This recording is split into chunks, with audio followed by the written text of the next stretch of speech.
was straight, yeah. Don't just try to tell me you love me. Can't keep it real if you really don't trust me. Come with a real, you hip in the front seat. Get my meals, I'm gunning for the money. Money in the bank. Come on with a dank. Scrolling in the tank. Rolling with the gang. You sit and I on the sideline tripping. I go to the hole with the rock like Pippin. Yeah. I'm okay. What up, though, and welcome to Woodward Heavyweights Live on WoodSports.com. I'm easy, joined by Spimo Rex, Young Chris, Nicholas Kohloff, a.k.a. Detroit Mario. Let's go! Smash that like button. Be a friend. Tell a friend. Share the stream. I actually got a good Lions piece for you today. Piece that's actually motivated to post. Piece I'm kind of like perplexed by when I hear people just go against it. Not only is it something that just makes sense, but it's also something that, like, I don't know. It just, we'll get to it. Also, we got an input from a Detroit Lions player, a current Detroit Lions player. We'll get to that. They call that teasing the business. But before that, Spinny, how was your weekend? It was good. I had a great weekend. We celebrated my boy Corey's birthday at his house. Well, his parents' house. They hosted. So that was a lot of fun. Had all the boys over there. We were getting hammered and, playing yard games and stuff. Sunday. Oh yeah, I saw your story. You guys were playing tag. Yeah. Duck, goose. Yeah, we were playing TV tag. That's a banger of a game. Dude, yeah, the kids don't know about TV tag. TV tag was the shit. But Sunday went up to Ann Arbor. My brother hosted Father's Day. He bought these like 24-ounce porterhouses, just nice, giant monster steaks. I brought some that's dope. Some mac and cheese and a German chocolate cake. And my dad got pretty high and pretty drunk that he passed out as soon as we got home. We didn't even watch House of Dragon last night. Bro, I forgot it even came out. We went home and he felt right. He went to bed immediately. I was like, damn. Yeah, I don't think I'm actually gonna end up watching it until maybe because we got the game tonight. Yeah. Game 5 for the Celtics Mavs series. We got hockey tomorrow. Mute Chris's dumbass. I'm sorry, it's not his fault. Thanks, Justin. Yeah, way to go, Justin. Sorry, I'm just planning on subbing for you on Wednesday, and I'm telling the boy I'll still think. Sorry. You better be. TV or no? You better be. All right, we have text communications for those conversations. Maybe let's just blame Nick for not muting it. If I know the pressure would be too much, he'd hit himself the rest of the show. I was listening to your guys' story. I was a little distracted. No, you're good. I should have went off the path. No, but I'm not watching House of Dragon, I think, until Wednesday. Right, yeah, because game tonight, game tomorrow. By the way, we'll get to that actually. Yeah, Wednesdays is going to be my free day to watch something. And then Thursday, the new episode of The Boys comes out. Did you catch up on that, by the way? Yeah, oh yeah. Oh yeah. You liking it? Super gay. Huh? They made Frenchie super gay. Yeah, bro, that was kind of random. No, I mean, you always a fan. He was freaky ass. He was a fan for sure. Yeah. So it's not like anything too out of the blue. But the rest of it was good. Starlight looks like a monster. I told. Did you see the scene I talked about? Yeah. When the eyebrows don't move. Yeah. She's like, I want it. What the wow. I'm showing surprise right now. I can't believe that happened. yeah, that's tough. Kimiko's still hot as hell. Yeah. Butcher, dude, Nadia's when hot to you me see too. like the Butcher, like his brain like moving in his head. Oh, I missed that. Oh yeah. If like it'll like show like zoom when it zooms in on him, like his brain will be like move because it's like boiling in his head. Actually, don't say. We shouldn't say. I know that That happened. happened already. Yeah, everybody knows that. Yeah, I mean, no more spoilers. Real quick though, because again, I'm appointment viewing for both games. Because am I tripping? Or does it kind of feel like both these teams, and the Oilers and maybe the Oilers I should relax on, but the Mavs, Oilers, they got a little bit of life, don't they? Am I tripping on that, Nick? I think the Mavs are done. I think Boston was, going to close it out in the Garden, which I think they will tonight. But I think the Oilers might have a little life because they've showed life before in this series. They just really haven't finished out these games. And we saw that, I believe it was Thursday night, with the most when they were coming back late in that game against Florida, and they just weren't able to finish it off. But I think if Edmonton can steal Game 5, they really do have a chance to win this. I hope. Which would be crazy because I don't think anyone's ever come back from 3-0 in any sport. LeBron came 3-1. 3-1, but it wasn't 3-0. Come 3-0. Yeah, you're right. Yeah, I guess I'll count the Mavs out then for sure. Well, how are you feeling about it? Because they absolutely whooped their ass. They did. That's what made me want. And then obviously no Porzingis. I feel like the path is there. They just have to go follow through and execute. And they didn't even. I guess they sat out the game early because it's such a blowout. Yeah. And you look at that, Jay Kidd, you actually play Daniel Gafford and good things happen. I don't understand. That blew my mind when he was just like, yeah, we're going to start playing Maxi Kleba all the time. Gafford had been balling in the playoffs, so they just decided not to play him in the finals, and I don't know. That didn't make any sense to me. Real quick, just want to address in the chat, Israel Adesanya versus Duplessis for UFC 305. Izzy posted it. That's from Brandon Dogs. Yes, but I think everyone already knew that was going to happen. I saw some posts, and maybe we'll say this for the end of the show. Someone said it's the most undeserved title shot. What do you mean? Kobe Covington just fought for a title for absolutely no reason. Izzy can get a title shot whenever he wants. He's one of the most dominant middleweight champions in the history of the sport. It's like saying Jose Aldo doesn't deserve a title shot. Those kind of guys get a title shot when they want a title shot. Yeah. Chris, I know you want to talk about the series, the Mavs. I mean, I really don't think it's anything more than, what it was led up to. Luka getting criticized for multiple days of, about his poor performance, rightfully so, not explain it, but the context of it, Luka getting just absolutely railed by the media for days, and then you have Boston up 3-0, knowing that they could win it at home if they choose to. It just, to me, the blowout was a symptom of, can they win 4 games in a row? I don't think so against this Boston team, but I just feel like it was more so a culmination of events rather than the actual game itself. Dallas, outright beating Boston. Now, if Dallas wins this next game tonight, then you really start to believe it. Then you really start to say, okay, this wasn't just a 1-game fluke. Yeah. Stanley Cup history from DNC ENT, there was a 3-0 comeback. The only team in league history ever to make a comeback to win the Cup after falling into a 3-0 hole was the 1942 Toronto Maple Leafs. Yeah, there was shit going on in the world that they were probably worried about. Yeah, because Canada wasn't worried about the world wars going on, so they could play hockey all they wanted. That's fair. That's terrible. That's very fair. There's a lot of shit going on back then. Yeah. So the Mavs winning tonight or what?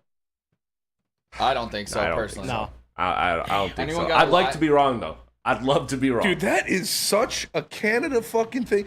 That pisses me off. The Maple Leafs are like, oh, yeah, this is the heart of World War II, but we're going to make this comeback in the Stanley Cup. Look out. Canada, that's why you guys don't have a cup in 100 years. That actually is crazy. Yeah, fuck the Maple Leafs. That makes me hate the Maple Leafs even more. Who they come Our back? boys are out there fighting Nazis, and you guys are worried about winning the Stanley Cup. Oh, shit. The Kings did it against the Sharks in 2014 in the first round. Yeah, no, it's happened a few times in the NHL, but never. They went on to win the Cup after that. That's actually crazy. Yeah. That's wild. Jonathan Quick. I'm trying to see who the Maple Leafs beat when they did it. Live look tonight at the line for the basketball game. It is the Celtics at home favored by 6.5. Yeah, that's a pretty good spread. Yeah. Finals MVP prediction? If it closes out? Brown? Yeah, it's probably Brown. All right. Drew Holiday. Drew.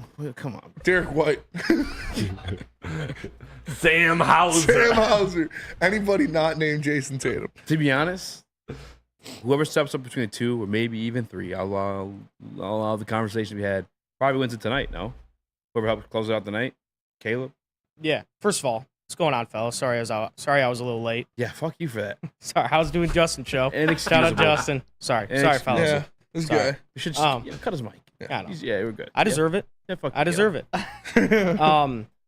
But yeah, Brown, nobody played well in game 4 for the Celtics, but it kind of depends. I honestly think whoever plays better tonight between Tatum and Brown that's what I'm wins saying. it. But don't both these series, NHL and NBA, they just feel like a gentleman's sweep.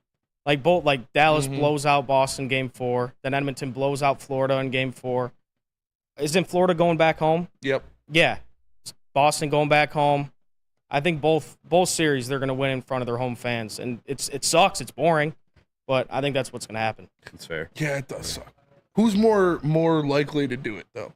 If one of the teams were to do it, I think the Oilers. I don't know, dude. With KPO, I really feel like there's a path. Yeah, I do too. But you know what? You got to go where the history says it's happened before, and that's hockey. So I get what you're saying. The Luka, best player in the series. Porzingis. Remember, I was the guy hammering home how important that Porzingis injury was. So the Oilers outplayed them game 1 too. Well, 32, 30, that's still one of the crazy. That's the best NHL performance I probably ever watched in my life. Steve O'Baby in the Woodward Sports Chat. Spencer, were you cheering for Steve Yzerman when he was with Team Canada? Not a fucking chance. Why would you? No. Would never cheer for any team other than USA. USA. Yeah, get out of here. I thought they outplayed Especially them. not Canada. I thought they outplayed them a lot of Game 3 as well. Edmonton against the Panthers.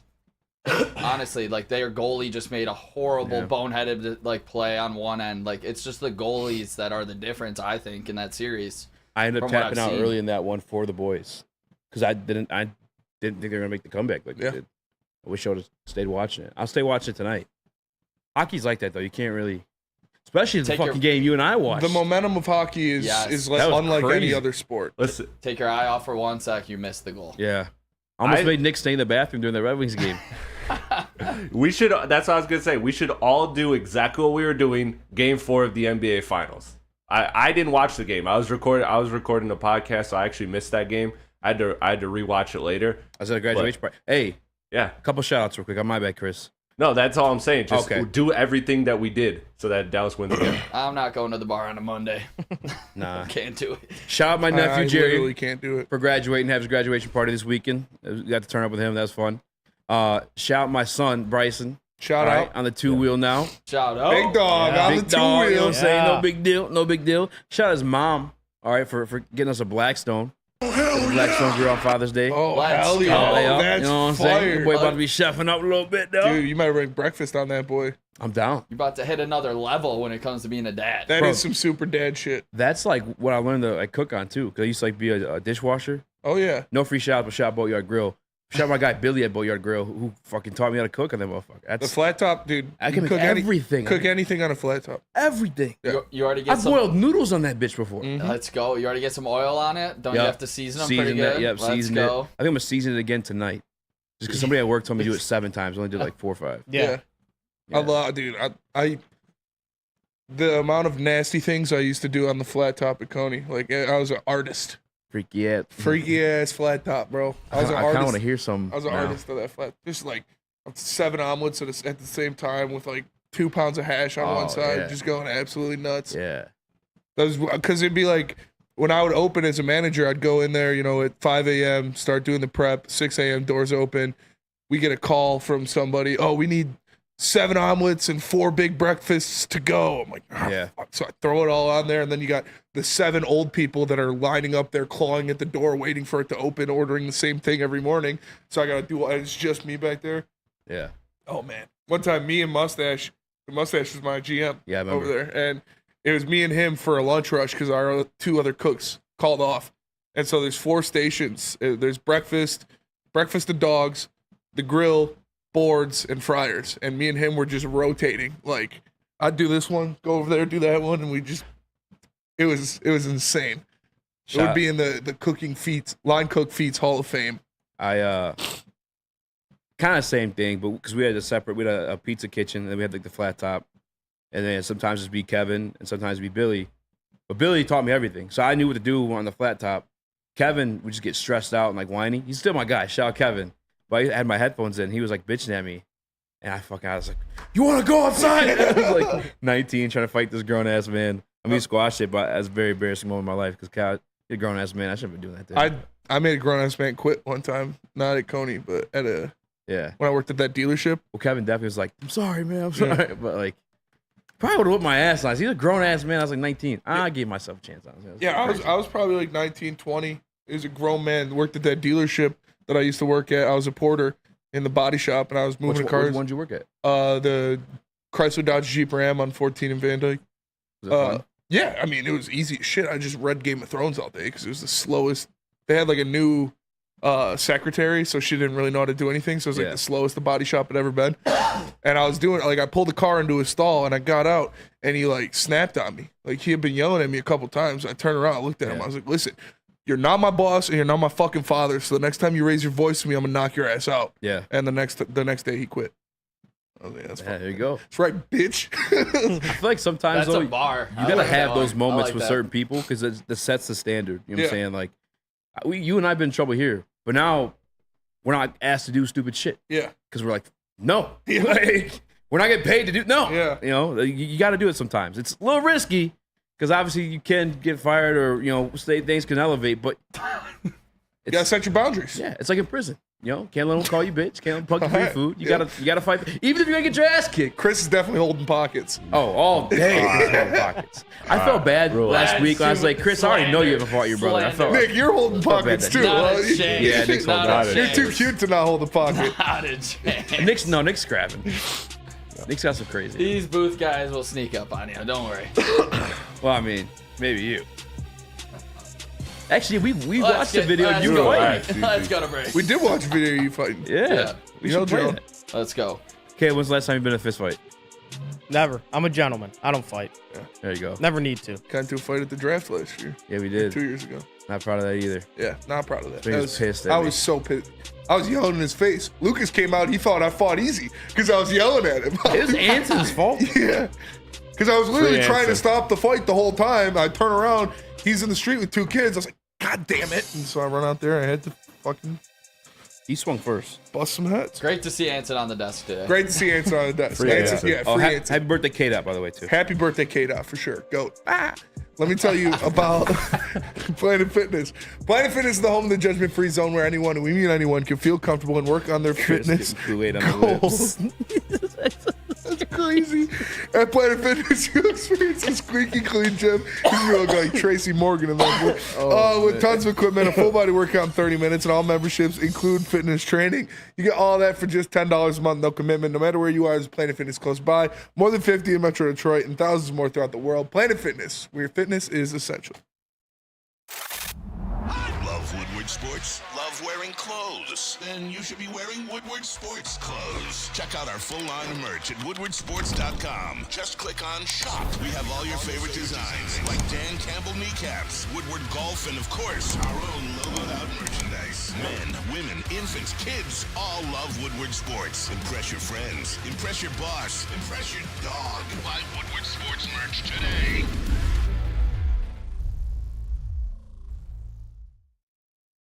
Stop searching for a vehicle and start finding one.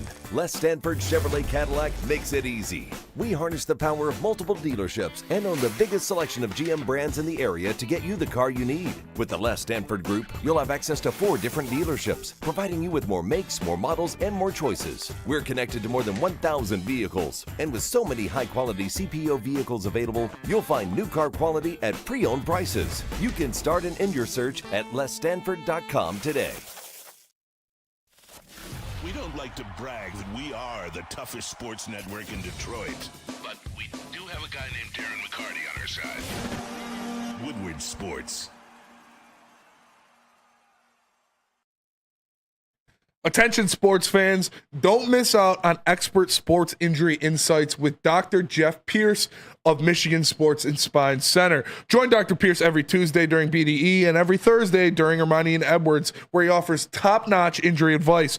Trust the guy that DMAC trusts. Dr. Jeff Pierce is here to keep you in the game and performing at your best. For more information, visit MichiganSportsandSpine.com or call 248-426-9944.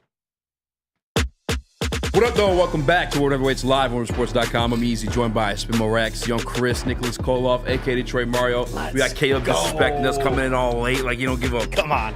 Yeah. Yes. Come on. It's crazy. Yeah. One week in, he's already that comfortable. That's crazy. You're doing kind of well, I guess. I'm doing my best here. You've never been in a fight. Maybe we should pick on you a little bit more. Yeah. I hate for this to come directly after the prison comments about Chris, but... Isaiah Bugs, you see that? No. He got arrested. Not for the dog turned stuff. Oh. Yeah. Domestic assault or domestic abuse, I'm pretty sure. What? Yeah, I don't know the whole story, but he was arrested on charges of domestic violence. I did not see that. Yeah.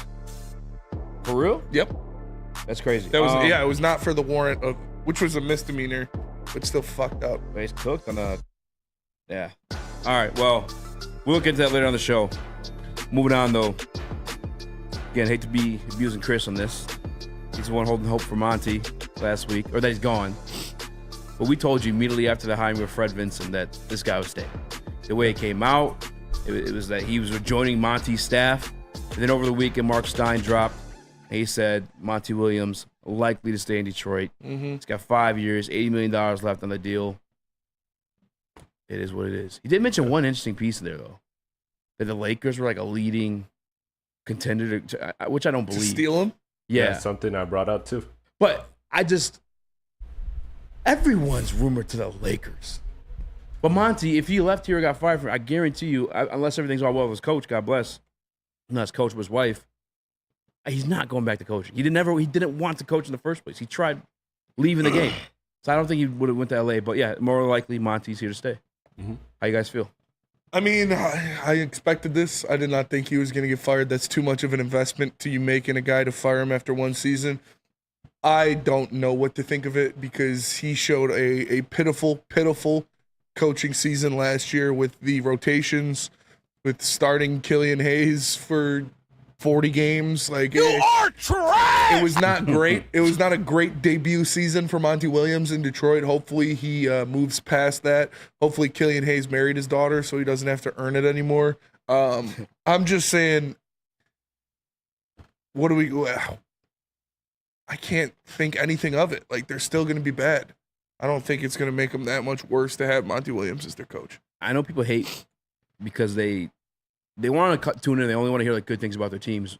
It's tough to spin the Monty one to a positive one. You can't. The only way I could, honestly, this is if his wife is gotten better, because then his mind's off of that. He's fully focused on basketball. I looked at a story yesterday.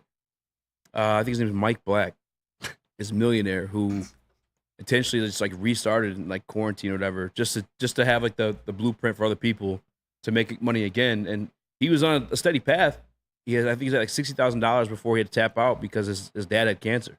But it's just like that affects you when someone in your family is sick like that. You know what I'm saying? Like, especially your wife. And I've said this on the show before already. He's already lost a wife previously. I think it was an accident when he was in New Orleans. You guys remember that? Like, it was a car accident. Yeah, so he's definitely, of all people, to not take this lightly. It's Monty Williams. I'm not attacking him as a coach. I'm not attacking him as a character. It's just his mind and heart just isn't in the game right now. But if I were to spin this positively, a double positively, is if his wife is better or getting better, then he can focus in the game. You know, at least that's my expectation in that situation. I do think Monty Williams being here tanks Ivy's trade stock even more if it's not done before the season because, you know, he's just not going to utilize him correctly. Yeah. So you're going to get less of a return for Jaden Ivey, which I heard some talk about if you can get Reed Shepherd at 5 and then move Ivy and some other pieces. I wouldn't mind that at all. I would actually really like that. Okay. Or Jalen Williams' little brother. I can't remember his name. What's Cody from Colorado. 41% three-point shooter. And like you bring him in. If you're not moving the 5th pick in the NBA draft, you need to get somebody who shoots over 37% from 3 in college. Like unequivocally, you need that. I don't love that Reed Shepherd got locked up by OU in that game. I can't get that out of my mind. I know people have bad games all the time. That pisses me off. But this thing about keeping Monty is, where are the standards, boys? 28 straight games. By the number. Is the worst of all time consecutive losses in a row. Like, where is the standard in this city? You cannot allow this guy to come back, and he is clearly coming back for another season. I don't want to go through this again, boys. We went through it last year. It was the worst season of basketball ever in this city, and we just don't deserve it again. Like, write the check, Tom. You're a billionaire. Like, just do it. Get him out of here. Bring in a whole new system. Monty's not it. He is way too preoccupied with actual life things going on that aren't in basketball. Yeah, I agree with you, Nick. It should not be and I understand you get outraged about what it should be compared to what it is. Like, just like Illich, it's the same situation here. There is no reason for Monty Williams to still be the head coach of this team other than the amount of money you paid him. Just like I said, the day after the season ended, fire everybody and restart. And that's what you should do when you have the worst season in the history of the franchise, when you have the worst team in the NBA. Again, like, nobody deserves to have their job still, but Ed Goris paid him a lot to be here, and he's going to give him another crack at it. On the Ivy topic, do you think he's holding them back, or it's a mixture of the fit? I think it's both. Monty, yeah. I think it's both. Like, Ivy could still perform to a certain level, even with the fit. Mm-hmm. But Monty wasn't allowing him to do that. And getting his season started the way it did not do him any favors. No, it couldn't have helped his confidence at all. Yeah. I get the thought process of it, but like the performance piece wasn't for it to be that long of an experiment when it comes to like Killian Hayes starting over Jaden Ivey at that point. Obviously, when you saw the upside in Ivey, it was without Cade on the floor in his rookie season. And then Cade hits the floor, and you see like a little bit of a regression in what you thought he was going to be. It's just a pairing thing for me, and I'm kind of with you. I think he should have higher trade value because he does have some of those things you can't teach, the speed. He does work hard. He's passionate about the game. For sure. But it's taken such a tank, man. Like his value, I guess, in return, like if you were to trade him. It's like, do you want to hang on and wait for him to show something, or you want to? I think you got to trade him. I do. Yeah, I think you got to trade him now because you could get a guy in the top 5. If you're not trading the top 5 pick, you got to trade Ivey because you can get a guy in the top 5 to put next to Cade who would be a better fit. And that's flat out, like, I don't think you can go through another season of them two sharing the backcourt. Better fit, but does he have a ceiling as high as Jaden Ivey's? I'm not worried about ceiling. That maybe we haven't seen yet because he's still only 22. And his ceiling is never going to be what it should be on the team next to Cade. The way he achieves his full ceiling if he's the guy. And he will never be the guy as long as Cade Cunningham's on this team. I'm with you on that one. We saw Sheed give Cade Cunningham props. I mean, big point guards are problems. Cade's a dog right now. Cade's a dog. Yeah, he is. I still think Ivey has a hell of a lot of potential in this league. I really do, fellas. I understand your guys' concerns about the fit. I mean, when you lose 28 straight, obviously it is not working. And it sucks because I love Ivey as a kid, what he brings, how he goes about his business. Yeah. He does have some elite talents with his athleticism and his speed and his first step. But to be a shooting guard in the offense, you need to shoot and defend. Yeah. Like, to be a good piece next to the type of basketball player that Cade Cunningham is, you need to be able to shoot at a high level and defend at a high level, and he can do neither of which. Do you think he can get better at the defensive side of the ball? Because I think he has the athleticism to get there, but maybe it's just like team awareness, like maybe, recovering on different things. Yeah, That's a great question. Defense is 90% hustle. Like, it's mental. It's rotation wise and it's hustle, and he's definitely got the lateral quickness and the physical ability to be a good defender. But we didn't see he looked bad out there, man, really bad. Yeah, and I didn't expect him to, like I said, be prime Gary Payton, but at least stay in front of a guy. You can move your feet quick enough to stay in front of guys. Yeah, he definitely has the athleticism. Chris, where are you at with this pairing? Is it for sure have to move on before this year? You guys want to go to break and get back to it? Big time. All right. Tell us about the morning show. When you wake up every single morning, make sure you are putting on Wake Up Woodward. It's the best morning show in the country. It's with Kool-Aid, Broder, JB, and KG every single morning as it covers all the Detroit sports. When you wake up, if you are not putting on Wake Up Woodward, you are doing it wrong. Check it out every single morning, 8 to 10 a.m. live on Woodward Sports. A ton of fun, a ton of sports, and a ton of man meat. Welcome to the Woodward Heavyweights, live daily 5 to 7 p.m. on Woodward Sports. Yo, let me just say, I love Planet Fitness. Trying out Planet Fitness and dang, they got lots of equipment.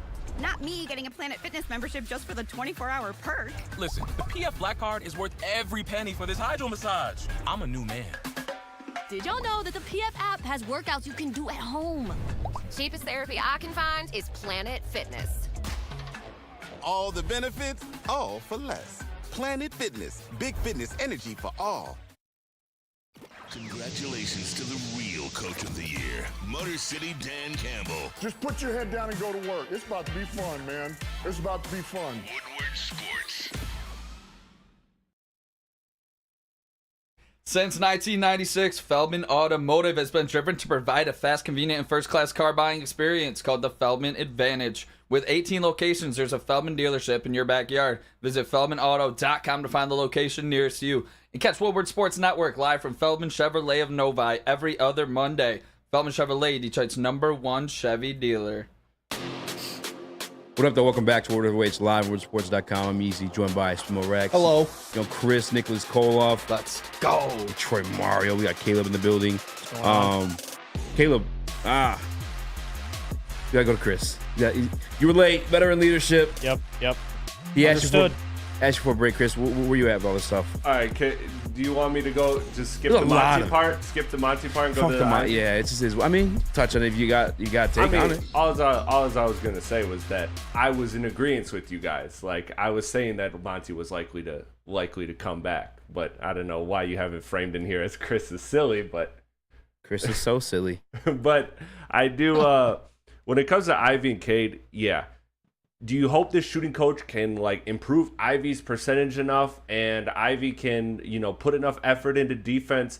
Those are two big things to ask, especially in the short term, immediate term, when this is a franchise that can't really afford to wait for ceilings. They have to play right now because they are coming off the worst season in franchise history, the most embarrassing season in franchise history. So they have to make major progress, and that goes against a lot of what this team has been building for years, because this team thought they were building, making a slow build and everything was going to come together. But now they don't have that luxury anymore. When you have the horrific season that you had last year and you set NBA records and not good ones, you need to make changes immediately. So if you were patient, maybe Ivy could be playable next to Cade. Maybe Ivy can be like a supercharged six man. I know we tried that last year and it didn't work, but maybe if you have a better starting guard other than Killian Hayes, then maybe Ivy is a supercharged six man where he's running the second unit, playing with Cade a little bit,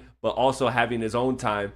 Maybe that works for the Pistons this season. That's the blueprint for Ivy's success this season. Bro, that's the way. I like it. I mean, this is the way. I said this kind of same thing about the Luka and Kyrie situation. However, Kyrie, come off the bench. They're no, just not the fit. But they're so individually great, and they finally learned to take turns fucking murdering people that it worked out. Mm-hmm. Now they're playing a team that's long and they play defense as well. It's obviously not working. They almost got swept. But can you see Ivy reaching that individual, right?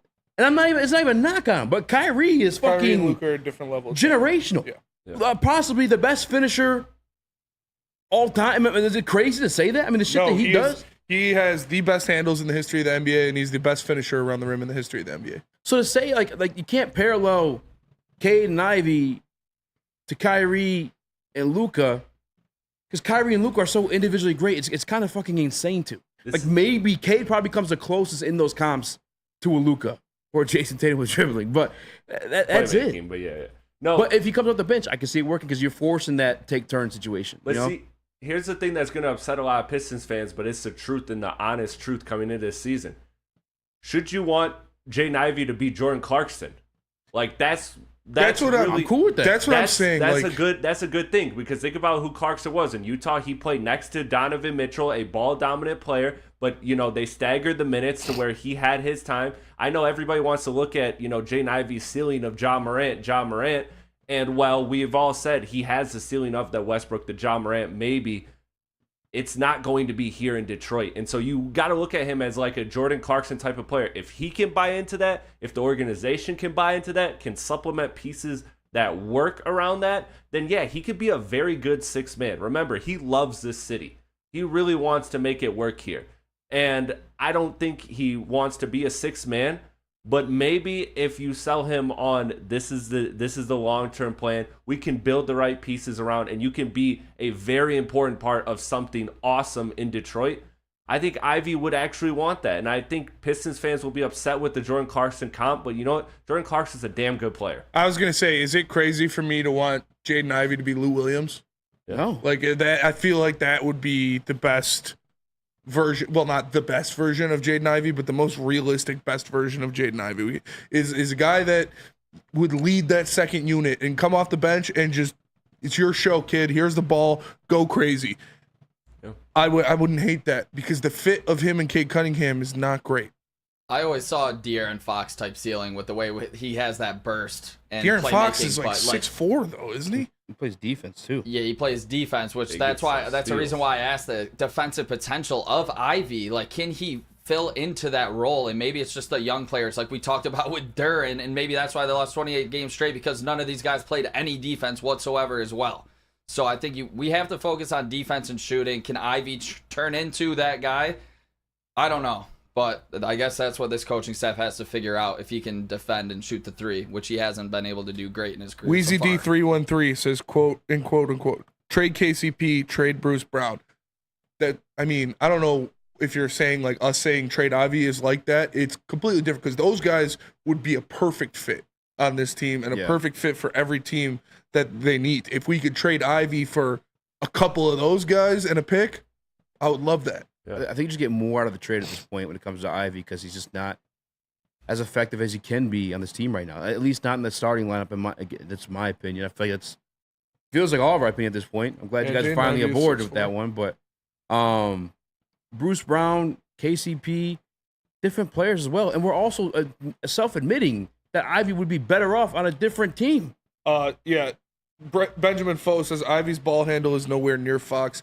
I agree with that. Yeah, Fox, He's got ceiling. He's got the same. Ceiling. He's got the same speed. He's got the same speed, for sure. But he seems more in control while he's going that speed, and he's a better finisher around the rim than Jaden Ivey is. Ivy's kind of sporadic. But that's what you would want his ceiling. His to be. ceiling, That's what I'm his saying. best ceiling, would be a De'Aaron Fox. I don't. And for him to grow too, I feel like he needs to run like that, like to run like as the guy. You know what I'm saying? And that's why De'Aaron Fox is like that now, is because it took a minute. Yeah. And they had Remember, it to wasn't get working rid with of a Halliburton. guy like Yeah. Tyrese Halliburton.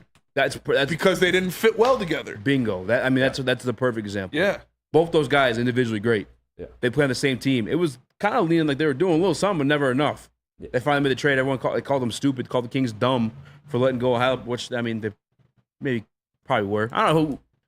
I'd take Halliburton over Fox. Yeah, just because of the long-term To start a ceiling, team, yes. Yeah. That's a long-term pretty ceiling. comparable But either way, backcourt is Halliburton and Fox to Cade and Ivy. yes. But they made the trade. Yeah. They got this exactly what you want, a stretch, It was a win-win. and it worked out. Weezy D313 said, it took a minute. They had to give him the reins. So if you want to give Ivy the reins, that's on you. I'm more comfortable giving them to Cade Cunningham. Yeah, exactly. And I think just to kind of like quickly circle back and wrap everything up here, like this bringing Monty back, I think this is the start of a sign that you're seeing. My gut feeling with this front office and this new regime is that this is going to be another, and I hate to say it, but this is going to be another trial year. They're going to try to get players in free agency. They're going to try to make trades, but I think you're going to see almost all of the young guys back. You're going to see Monty back, and I think Trey wants to have 1 year of evaluating these prospects before making the decision on is Ivy not going to work as a sixth man? Can Asar and Duran play together? You know, like all of these things is what's Duran's actual ceiling as a defender? Like those type of questions that we all have. I'm starting to lean towards my gut feeling telling me that they're going to bring back most of the young guys. And to be honest, Monty would have gotten the money either way, whether you stayed and continued to coach or have gotten fired. He was going to get that 80 Or million. buyout. So there must have been conversation where he, once again, committed to like the job, committed like to getting it done. And he is a good coach when he's able to focus on coaching. And maybe that's a positive sign. Maybe things will turn around at home. I mean, I hate even talking about that kind of stuff. But I mean, obviously they had a conversation with him, and he was like, "I want to do this," because he had the out. And I personally felt like he wanted out last year. I felt like he was trying to get fired. So he obviously had a conversation, made the commitment. So maybe something does turn around. Caleb, I apologize for not getting to you yet. No, it's all good. Too late. Gotta go to break. No, fuck with you. With Jaden Ivey, it's like if our ceiling for him is a guy like Lou Williams, who's a great player, but like coming off the bench, why not see what we can get for him for a team that might think he's a John Morant? You know what I mean? Mm-hmm. And like, what is Jaden Ivey's future? Is he a point guard? He played fine at point guard when Cade was out in year one. That's when you saw the potential. That's when people liked him. But But does he feel like a point guard? He, like you said, he's kind of like sporadic. Like, is he able to run offense? Obviously, he's going to get better at that as his career goes on. But he can't be a point guard here because we have, in my opinion, might be crazy, one of the best point guards in the league in Cade Cunningham when he's fully healthy. Talk that talk. But he also can't be a 2-guard here, I guess, because he can't pair with Cade. I would have loved to see them work out, them two, because that would have been so cool. Cade Cunningham, Jaden Ivey, a guy like Jalen Duren. Just, I wanted to see this young core, like, you know how awesome it would have been coming off of last year, losing 28 straight losses, and looking, let's say in 3 years when we're in the playoffs, an NBA Finals contender, looking back, being like, God, remember that? Remember when they all sucked together? But I don't know. I just feel like it's not a great fit here for Ivy. I think it would be beneficial to see what we can get for him, let him go to a new team, let him run the show somewhere else, and hopefully get a good package back for him. One thing I want to ask you guys, I saw a comment from Weezy D313. He says, will there be any context in how the Pistons played close games and collapsed at the end due to rotations, no Cade foul calls, or y'all just rolling with we were complete ass? It's a combination of lacking veteran guards and no Cade foul calls. I would say that's the majority of the collapse in close games and down the stretch is you don't have the veteran leadership at guard to make the right decision. And Cade Cunningham driving to the rack, getting hammered, and not getting the call. Yeah, that shit was ass. And, Monty, just the full bench lineups on one of the worst rosters in the league. Yeah, you can't do that. That's just craziness. That's another thing you can. I lose my mind if I see that shit this year. You can try to sell yourself on. Well, look how Phoenix transformed when they got Chris Paul. Not saying that but Monty doing well with veterans and the fact that he gets much more out of veteran players than he does young players. So if this team does use their $65 million in cap space, and whether it's through trade or free agency, gets 3 or 4 veterans in this rotation, then maybe you can sell yourself on that being a indicator that things can turn around even more than we expect. But again, that's the glass half full, not even half full. That's the glass 99% full, or however you need to use then that. This kind of sucks to hear too, but you also got to look at Chris Paul's track record. Everywhere he's gone, he's kind of done that. Mm-hmm. He went OKC, tried it for a throwaway year, and fuck around, actually made the playoffs. Yeah, even Monty's Resume. And I tell you this about coach all the time: give him good players, and you'll see a good coach, even a great coach. Greg Popovich, in my opinion, probably one of the best all time. Bad rosters in a lottery. You know what I'm saying? You need good players at the end of the day, and that's what we think we have right now. It's just, I don't fucking know, bro. The head coach is like the final touch. It's like the cherry on top. Yeah, he's got to manage the ego. The head coach is the thing that can push you from a good team to a great team, from a mid-round playoff team to a championship contender. You need the base of the players to become that. You need the base of good players to get into the dance. You just got to get everybody to buy into their role. Mm-hmm. And if Monty can do that with Ivy, which he tried last year. I don't know if he knew what Ivy's role was, though. He didn't know what Ivy's role was. Nah.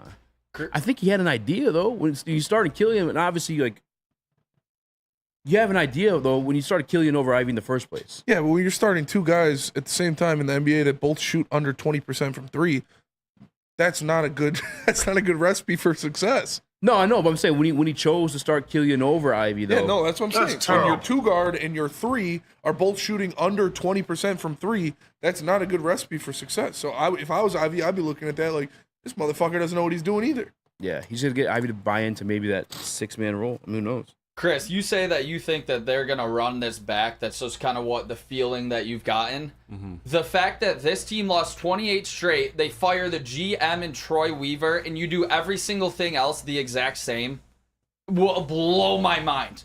That if they can actually get away with doing the same exact thing after losing a franchise or an NBA league record 28 games straight, bringing Monty back as a head coach, the Tellem still in the front office. The one difference I think we're going to see this year, the money. I think the money's going to be spent. Chris and a couple names from the Sleepers app. The one, and you're going to like to hear this, Caleb. You probably actually already saw it in the group chat. Yeah. OG Anunoby projected to get $35 million. Give him 40. I know we talked about, fuck it, I'll get him at 35. If he's only playing 35 games, I mean, fuck. I'll get him at 42. I'm all over that. What about the BI contract? Let's talk about that when we get back. Yeah. All right. Well, someone's got to tell you about something. You got to tell us about Swiss. That someone's me.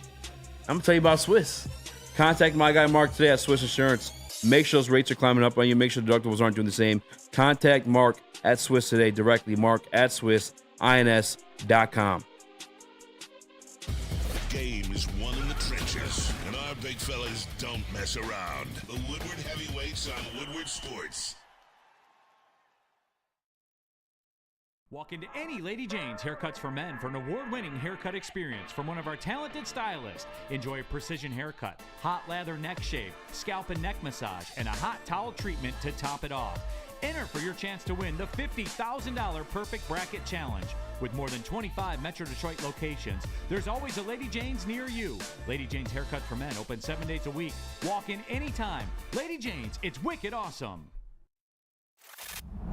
Love Woodward Sports? Love wearing clothes? Then you should be wearing Woodward Sports clothes. Check out our full line of merch at woodwardsports.com. Just click on shop. We have all your favorite designs, like Dan Campbell kneecaps, Woodward golf, and of course, our own logoed out merchandise. Men, women, infants, kids all love Woodward Sports. Impress your friends. Impress your boss. Impress your dog. Buy Woodward Sports merch today.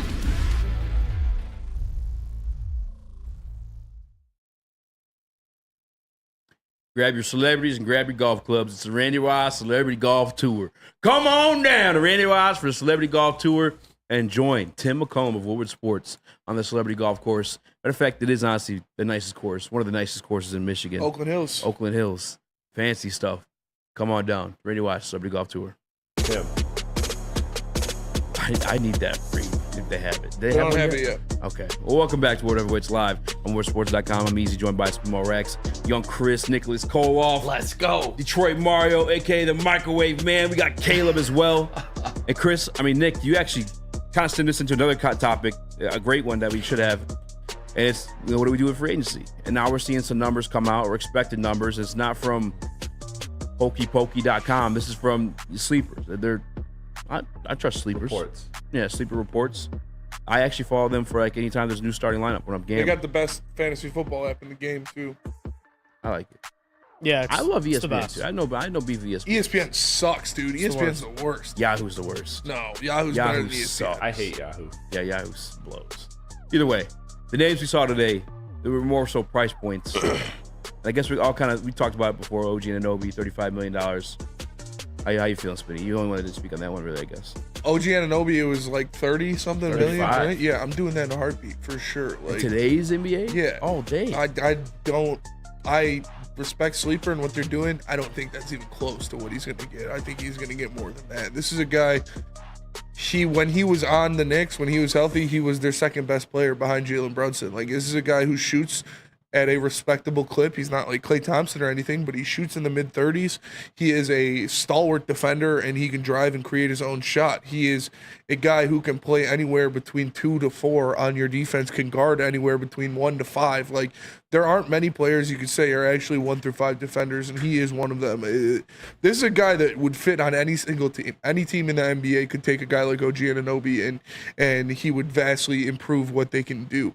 He is what a dream scenario for Asar Thompson. Like, he is what you want Asar Thompson to be in the NBA, and I would love if you could get him on this team. That's actually kind of stems to another conversation, and I want to get you guys' take on the OG too, but you, Microwave Nick, been fast-paced to get Asar out of town. Okay. If you acquire an OG Anunoby, is that more reason to do so? I mean, why have two of these guys when you already have one that shoots and you got one that doesn't? The reason why I said that is you look at all of these teams in the finals and they can all shoot the rock 1 through 5. About Asar, I just don't think he's playable on an actual playoff team if he cannot get his shooting to at least like 30%. Yeah, this OG Anunoby is a career 37% three-point shooter. Would even better than I thought. So that's what I'm saying. I would love OG. He shot 39.5 with the acquisition of him, though, if they went and paid the OG Anunoby, you have the guy that plays defense. He's 6'7", even a little bit bigger, can play a little bit or play defense against a little bit more positions. What do you do with Asar then? I think maybe you could explore trade options. What did we talk about earlier, Easy? Jail. That's what it would be on the wings with those two on defense. Are you kidding me? It sounds like nice. I want OG here specifically to be next to Asar. That is you talk about what Tatum and Brown are defensively for Boston on the wings, and we've seen how well that perimeter defense has been. Also, it does include Holiday and White, but specifically when it comes to wings, that tandem defensively, or like you talked about Kawhi and Paul George when they were healthy with the Clippers defensively, that is what Asar and OG can do. That is 2 top 3 wing defenders in the NBA right now. Yeah. Like you pair them two, that's a great pairing. And everybody talking about like, oh, this is what Asar, remember how ass OG was offensively to start his career. He still shot 37% from 3 his rookie year. Like it was on 2.7 attempts, but it's still 37%. Yeah, like this year that is this year he shot now. This year he shot almost 5.5 attempts a game and he shot 39%. Like he's better. And let me sell you on this even more, guys, because the new CBA deal just went into play. The cap is projected to go up $50 million over the next 4 years.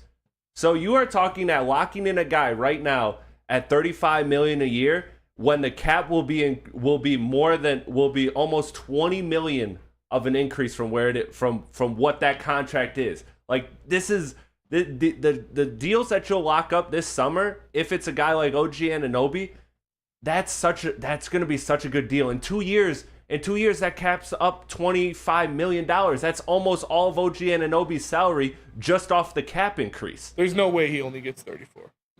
Yeah, exactly. And with the Pistons, you're going to have to overpay for these guys. I think that number comes in maybe projected at 35, but they're really looking at like a 41, 42. Yeah, but that's are you cool with 40? Fine. Yeah, if I'm still Ingram paying wants him that. 52, Yes. if Ingram wants 52, I will give OG 44.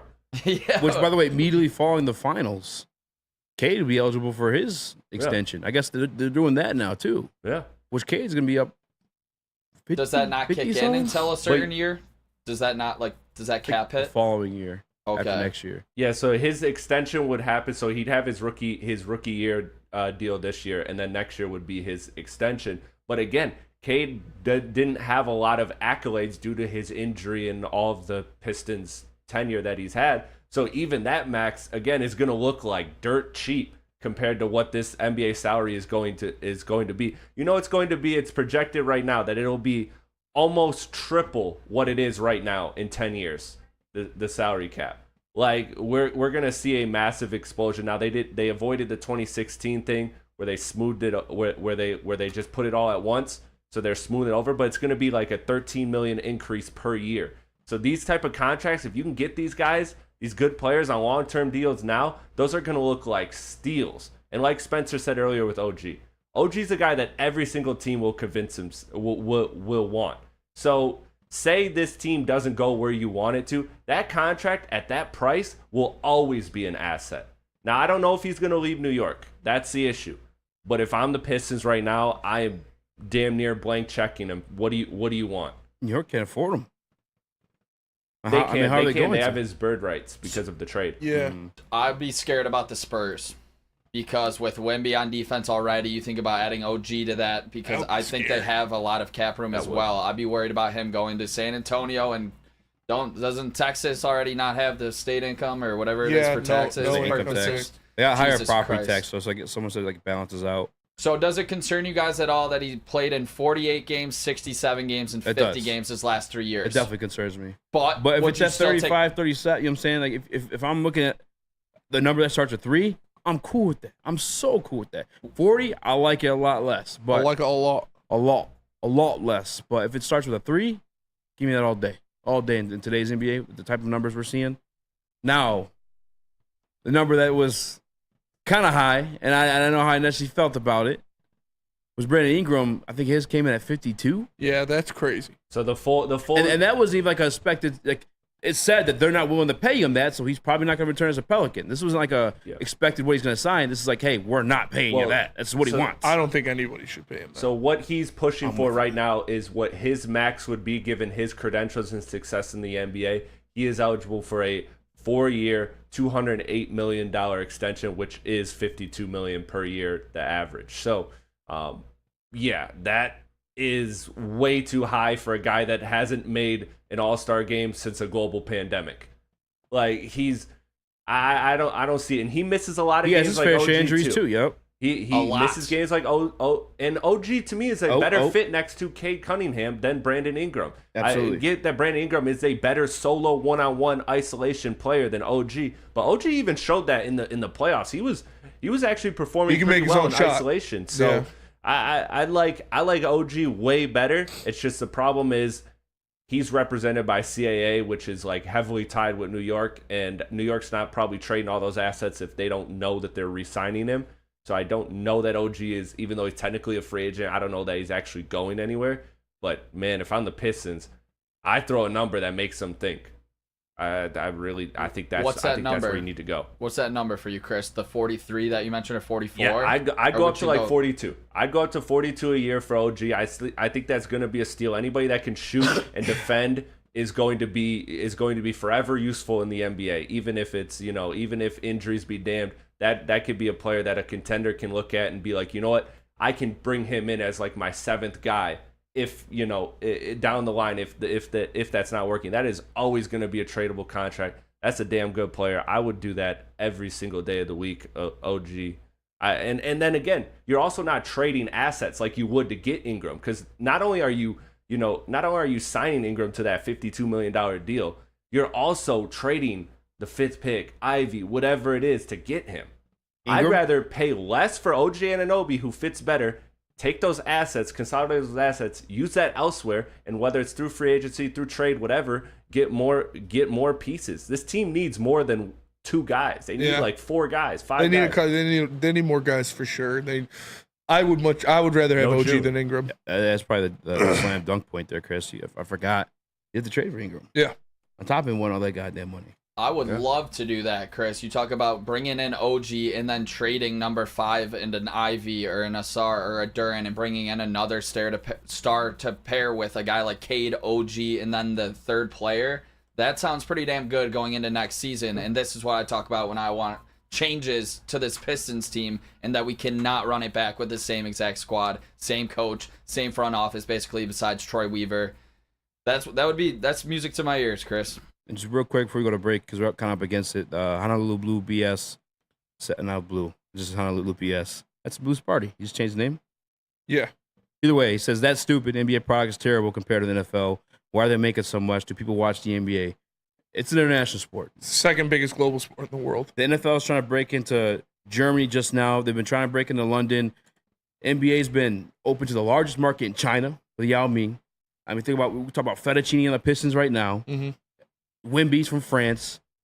Tony Parker beforehand. Like, it's an international It's game. the second largest global sport in the world. Yeah. And it's really not close. Shout out Yao Ming. Yeah. Other than like cricket and stuff. Shout out Thon Maker. NBA's huge. And obviously when it comes to like the good games, everyone taps in because they're amazing athletes. I love the NBA. There's only 15 guys that can make an NBA roster in comparison to the 52 on NFL. There's only been like 2,500 people to ever play in the NBA. Yeah, it's truly special. Honestly, the Pistons killed a lot of my love for it the past 10 years. Refereeing officials kind of been killing my love for the NBA. Ain't gonna the lie. refs really be doing too much. Inconsistencies. Although, I've learned since the Kobe, rest in peace, the Kobe Matt Barnes incident, that sometimes camera angles do make stuff look up here a lot different to us. Yeah. Because sometimes I see something like, that's not a foul. You see the replay from above. I'm like, okay. Well. Yeah. What about Tim Donahue? Nah, just playing. Well, let me tell you. No, you're not. That's. He's bad. I'm with you. Let me tell you about Les official Stanford. We do got to go to break. Les Stanford. What happens when you run a great business for over 50 years? You expand and offer more products to more people. That's exactly what Les Stanford did by adding Les Stanford Buick GMC. The same great service to customers have come to know and trust on Woodward Avenue, just south of 9 Mile. Check out Les Stanford in Dearborn today and find the brand you want at lesstanford.com. Les Stanford, together, let's ride. Braylon Edwards here, Premier Pet Supply. Man, just looking around, who's got it better than pets?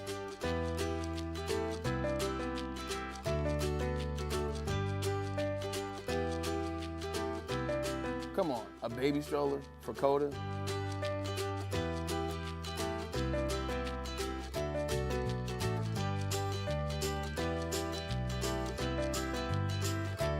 A chef for Lola, really?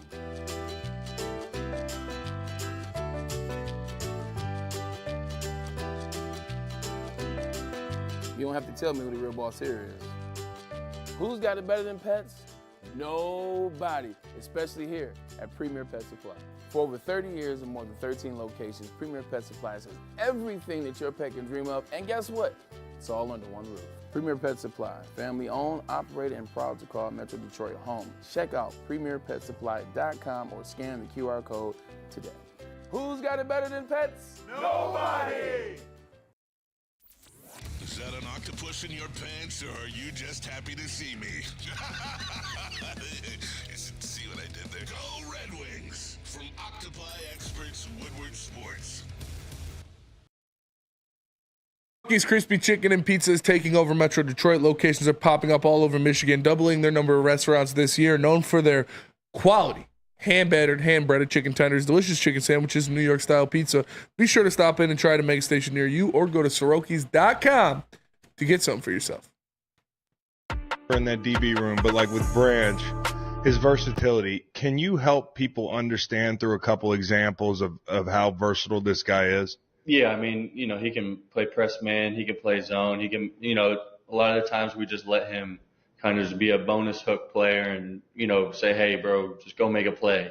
And, he's the type of player that you kind of, don't like, obviously everyone has responsibilities, but he's the type of player we kind of just want to let him do his thing. And that just is a credit to how special he can be and how special he is. And, he can play nickel, he can play safety for sure. Obviously he did in college and, hopefully he will a little this year, but, he could probably play outside too. All right. If you listen to that clip just then, you heard one of the leaders in this defense, Alex Anzalone. Anal Zone. One of the veteran guys in this team, tell you exactly what Branch's role was at times, if not majority of the times, on last year's defense. As a nickel, but because he's so good at what he does, well-rounded, he's able to roam the field, kind of be decisive in what he wants to do. Does he want to blitz in this play? Does he want to edging closer to play the run? He's going to back in, help out in coverage. Does that not sound like the role of a safety? Does it not sound like guys you've seen in the past? Great safety players like Troy Polamalu. Yeah. The strong safeties too. Don't get twisted with any free safety stuff. Like Kirby Joseph holding that one down. I don't understand the pushback on Brian Branch playing safety. I don't think so many people have rushed to comment on any post we put of Dan Campbell talking about him playing the safety position, about the new coach, Jim O'Neill, about him playing the safety position, to say, I like him better at nickel. Why? He could do everything he was doing last year. Yep. We just had a guy from the team tell you what he did last year from that safety position. Safeties never ever have a set guy. It kind of depends on what the offensive formation is on who they're going to guard. A nickel, you're always going to be guarding that third wide receiver. A safety, you want to guard the help of the tight end right now? You want to blitz? You want to step up to play the run? You want to fake the blitz? I don't understand the pushback. On top of that, too, you saw how good he was at changing his position to nickel last year. He is a safety by trade. That's what he played at Alabama. I don't get the hang-up. I'm not going to attack anybody, but I'm just trying to get on to understand why anybody would want that. I asked on Twitter this weekend. I got the same excuses. It's all the same stuff you can do at safety. And then I had to tag somebody in because obviously you guys don't respect my opinion enough. Keep up the picture of Brian Branch. Do you want to know who I tagged in? That same man who had that conversation with Chris Long.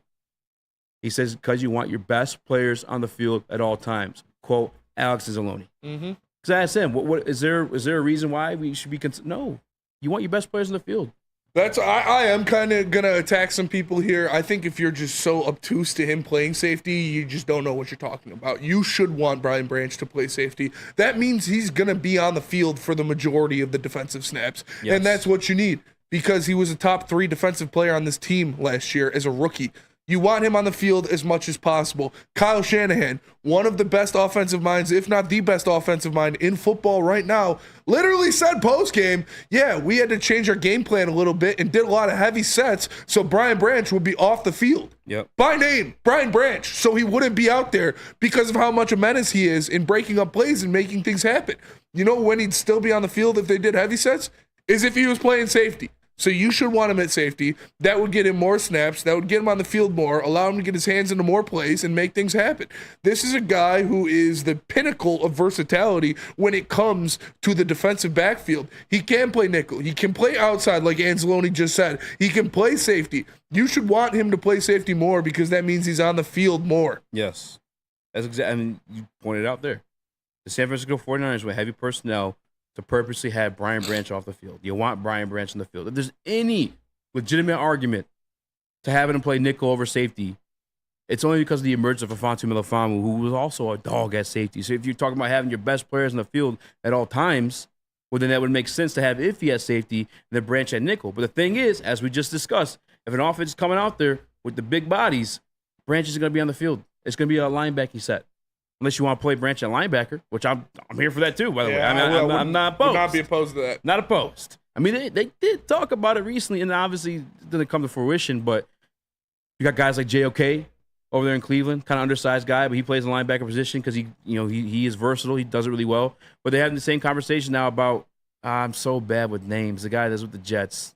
They traded for him from the Seahawks. He's Jamal Adams. Jamal Adams, yeah. The Seahawks were like, look, we'll bring you back, but you got to play linebacker for us. So maybe you can flirt with a little bit of that and he stays on the field. I don't know, Caleb. You look at Anstey to get talking about this one. Yeah. I mean, Brian Branch's best position is where you could just let him freestyle almost. Get to the ball and just be a football player. But I think you're right. I think, and me kind of a little bit too, the reason I want to see him at nickel a little bit is because I want to see Afitu Melifonwu on the field. I mean, what Afitu Melifonwu did at the end of the year, last year, like in the playoffs too. Crazy. He was great. I think he's going to be hard to keep off the field, Melifonwu. Yeah, I think you're right. But yeah, you're right. Branch's best position, and that's not me saying that he's not good at the nickel, but his best position is definitely going to be like a strong safety for us. Like go make plays. Kind of like a Jabril Peppers at Michigan. Like I said on the other show. All right. The disrespect. Whoa, why? Disrespect. No, Jabril Peppers at Michigan. Okay. The Viper position. He was a dog there. You guys don't like that? No, it's just, come on. Brian Branch, Jabril Peppers. It's just... Jabril Peppers was a dog in college. Branch is a dog in college. And, just the name. It's just the name. All right. Nothing wrong with it. Nothing wrong with it. My apologies. Brian Branch has the potential to be an all-pro safety in the NFL. Yes. We've seen it, the flashes last season. This dude gets deflections. He picks up TFLs. He gets picks, and he lays hits. This dude is an absolute baller at that safety position.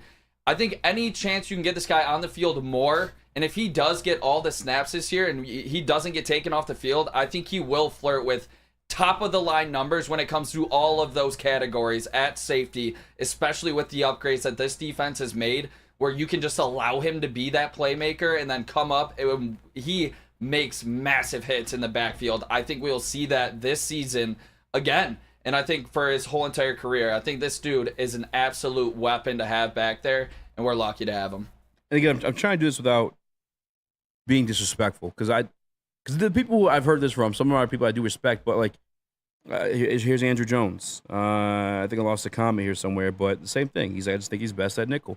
Brother, you just listened to a guy that's on the team, one of the veteran guys on the team, right? A guy that kind of like yells at the rookies, hey, this is your assignment on this play. Tell you what he did. He kind of roamed the field. That is the job of a strong safety. That's been the job of strong safeties who are granted that permission to do so because they're so good at what they do.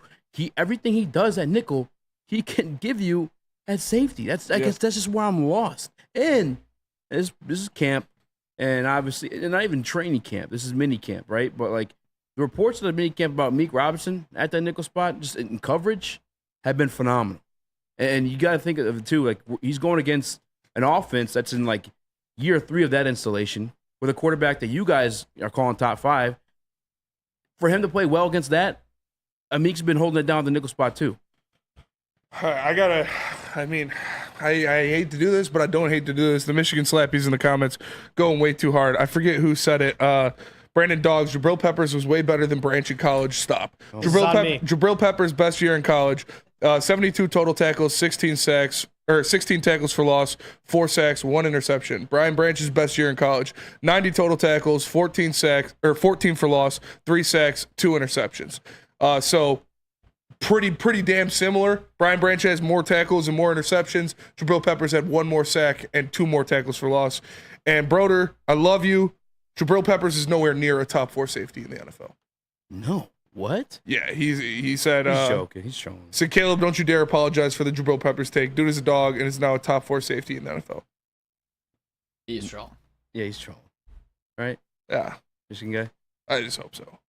Hey, they were both dogs in college. For sure. Jabril Peppers, they were both dogs in college. Jabril Peppers was a dog in college for sure. But did Brian Branch play offense? There you go. All right. Hey, all right. Hey, he was fun to watch. And we're keeping it Don't get me college. wrong. That's good. That's a point. You got a point there. I also want to get this out there. I have no affiliate. If you want me to be completely honest, I'm not a fan of either Michigan or Michigan State. What are you a fan of? I mean, I guess whoever's better that year. Honestly, that's the way I've been. I have no affiliation with both. I have friends that go to, worse. I know, but that's just the way. I have friends that go to State. So I guess maybe when I'm up at State, when they're playing Michigan, I have a couple beers. I'm rooting for Spartans. Yeah.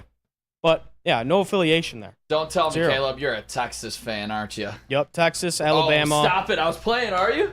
No. All right. Real quick, because I know we're going to, so wants to go to break. Cowboys and Laker fan as well. Yeah. No, I'm just kidding. Yeah. I'm not in my feelings. It's just like, if you're going to say things, make sure they're factual. Afonso Melifonwu obviously capitalized at being a strong safety position. Brian Branch would do the same. Yeah. That's like, Ify Melifonwu definitely had a great year back there, but Brian Branch is a better player. You think he won't put up better numbers or similar? And again, if you expect Ify Melifonwu to do what he did in that small sample size for an entire year, then you can't take him off the field because he'll be the best safety in the NFL. I personally don't expect that same production for a 17-game season. I'll put it in perspective. I would love it, but that's setting an extremely high bar for that guy. I'll put it in perspective like this, and let me just check the stats before I sound stupid here. Because Brian Branch, if I'm not mistaken, had, 3 interceptions last year? Yeah. Afonso Melifonwu, who only started the Chicago game on, finished with 2. Yeah. Brian Branch is still going to get his. It's no one's going to be missing out. Again, the only thing I'll accept, and again, it's in line with what you heard from the guy that plays on the team, Alex Izzoloni, is you want your best players in the field at all times. Well, okay, drop him in the nickel, have Ify out there at strong safety, and work it out from there. And that's a great problem to have. Dan Campbell was freaking out over it last week. Great problem to have. And Ghost Cookie makes a point that I like to bring up. He says if Branch is at safety, Ify won't be on the field. That's what I would like to see is Branch at nickel, and then when they go to a defense that doesn't have a nickel, Ify's the one to leave the field, and you bump Branch back to safety. Mm-hmm. Instead of Branch leaving the field and Ify staying on, Ify leaves the field in those situations, and Branch goes back to safety.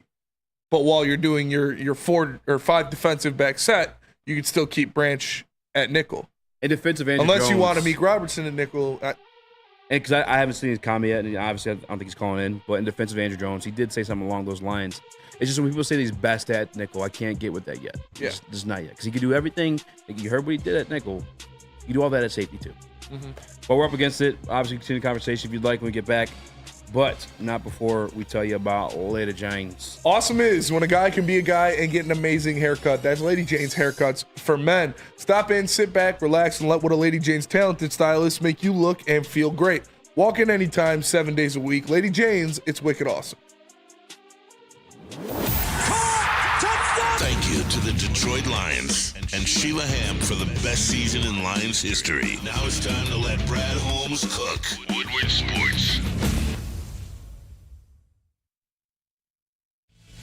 Drive into summer and drive into savings during Feldman Chevrolet's biggest Memorial Day sale ever. We're stocked with new Chevy cars, trucks, and SUVs, all priced to move. Like this 2024 Silverado for only $217 a month, or this 2024 Equinox for as low as $199 a month. Find your freedom in a Feldman at the Memorial Day sale going on now at Feldman Chevrolet, Michigan's #1 Chevy dealer. At work and at home, we're there with smarter security solutions. Featuring complete automation with customized alerts and more. For over 90 years, we've been the company that's been counted on to protect what matters most, all with personalized service and care. Right now, for a limited time, receive a free video device plus free installation with a new home system. Guardian Alarm. We protect Michigan. Your pet the best. Premier Pet Supplies, hands down Michigan's best pet store. Same prices and all the conveniences. The online and big box retailers. Their major difference, they're family and locally owned for over 30 years with 60 brands of food and nutrition experts to help you. Same day, local curbside home delivery. Premier Pet Supply, give your pet the best. www.premierpetsupply.com. What up? Welcome back to World Heavyweights Live, WorldSports.com. I'm easy, joined by Smimo Raxter, Chris, Nicholas Kohloff, a.k.a. Detroit Mario, a.k.a. the Microwave Man. We got Caleb in the building as well, the fair weather floater, if you will. Yep, wherever the party's at, I'm there. I'm not actually mad at that, to be honest with you. That's what you are, too. No, they're in the championship. It's a little bit different there. Literally the same exact thing. A little different stakes. If it were me rooting for them in the playoffs, if it were me rooting for them during the season, would be the same exact thing. I don't know. If you put on a Michigan hat and say "Go Blue," that's gross. You can't call yourself a state fan. And what was the context of that, though? What game was that? It doesn't matter. Well, I'm just asking. It was a championship game. Oh, okay. It still doesn't matter. Okay, there's the You don't do that if you're a state fan. There you go. All right. So you can't say you're a state fan. You can say you like state. I don't care. You guys suck anyway. How about That's that? fair. I'll just start bullying you. Yeah, that's what happened. Michigan State's ass. Because you're a fraud. You guys are frauds. Yeah, for sure. Mel Tucker was a fraud. He was, for sure. Don't do this, man. Hey, you're the one who flips. I want to be an ally. You're not an ally. We don't want but you're gonna make me turn against you. I don't want allies like you. You got much to wear root Michigan's for. hats and say "Go Blue." It's gross. In the championship game, I'm gonna do it. All right, I'm happy for my friends. Yeah, you're a trophy Attended chaser. Michigan. I'm happy for my It's friends. June. Love everybody. They root for them. Hey, that was fun here. Cooked up some pork for the fellas. Yeah. Look, this guy's making food. Yeah, I know. Guy never does it for us. Why am I not allowed? We've never done it to be once happy for us. when my friends are happy? Why can't I Terrible. be happy for my friends? We weren't in the natty together. So? Spinny, how about this? We do shows every You day. start cooking up some for every Michigan State games. I'll cut it out. I'll cut the ties. Yeah. I'll have to Exactly. do one for Alliance. Like You Lions wouldn't watch cook party. anything up for Michigan State games. You can't keep it down. You fucking puke because it's so fucking ugly on the field. No, I watch all the games. I'm So I have an saying, invested interest, and I'm not a hold the flip-flopper. food down. That's the thing. Yeah, cook it up. I know we haven't talked too much college football, but I'm excited for the seasons. 2 new head coaches. It'll be fun. Oh, Michigan State. See what everyone's got. Cooked, bro. For a minute. No, I they're like gonna Charles. be pretty good next year. Cooked for a minute. Michigan might be cooked too. Michigan could be cooked. There might Their be defense, many their defense is going to be orgies. crazy. There might be many orgies in the end zone. Their offense is going to be tough to watch because their whole offensive line is gone and their quarterback. So we'll see what their defense is still going to be really good though. That's why it's going to be interesting. There's question marks all over for both of these teams. Besides, like Michigan's D is the one well known. Yeah. Last week, and I'm trying to find it right now so I can send it to Chris, but we talked about Mike Clay's predictions for the Detroit Lions. And in fact, Chris, it might still be in Slack if you I'm can try to looking find for it. it. Yeah. And I kind of want to do our own, just because that one was so far off, like horribly off. And I feel like we've kind of been on. Like, truthfully, I think in 2022, we were either right on the money with the interceptions and off with the touchdowns, I think, with JG on the season. He kind of like broke out. People kind of fell back in love with him. Or maybe not back in love, but in love with him for the first time. Go ahead, throw it up there. Because I'm just using his as, okay, there's that one. But you have the one where it's the I'll see if I can find it. Oh, was it a different one? Yeah, because he has a full list of like everyone's. These are just the ones that, shout out to our guy Al, disagreed with. I think may have that's seen the the only one 23 you one. threw in. That's the only one you threw in. I'll try to look for it. Yeah. Well, while we're up here, while you're doing that, react to the ones that We that did that got. already, you piece of shit. Were you here for that? I don't think so. No, we already did that. But what I wanted to do essentially was kind of just make these, I guess, predictions, right? So he has JG at 23 passing touchdowns this season, Spinny. What do you have him at? Over, way over. I would say Not even know. Give me a number. I'm forcing your hand here. 31. By the numbers. Are we doing over-unders, or are we just going to No, give a I just number? want to just, yeah, I want Straight to just All straight right, numbers. I'm going to say 31. Because like if we hit on this, that's like striking goal. And we've been close. We've been pretty close. I know we got the interception total right. I think we got the record. You got the record right. Dan We all Campbell's had first the record season. right. We all had the record right last year. Yeah. And I think I got it right in 22 as well. I had the record almost right, Dan Campbell's first season. I said Oh, you had the tie in 2-14 there. and 1. Yeah, that's what it was. And they ended up 3-13 and 1, which was just had to beat the Packers last game. By the way, But- if anyone's listening that they have the Mike Clay predictions saved in their phone or they know where it's at, please send them if you follow me on Twitter. But go ahead, Spinny. I'm going to say 34, actually. Wow, that's a big leap. Because I think with the Jamison Williams factor, and JMO Unchained, I think he'll be more involved in the offense. He'll catch some more touchdowns. Obviously, Laporta and Gibbs too, I guess. Yeah, Gibbs also being more involved in the passing game will help. Obviously, Laporta and Amon-Ra St. Brown are still going to do their thing. But yeah, give me 34. Okay. I like that you went 34 only because now I could take 31 because that felt like home. Yeah. That made sense. Interceptions. I'm going 12. 13. 31 and 12. He had 12 last year, right? Yep. 12 last year, if I'm not mistaken, boys. I think he had 4 or 5 against Chicago alone. Yeah.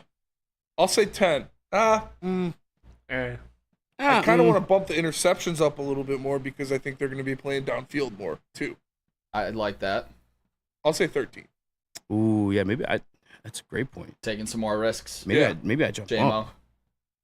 It's like 15 or something. I'm not a hate one. I'm just saying like it makes sense.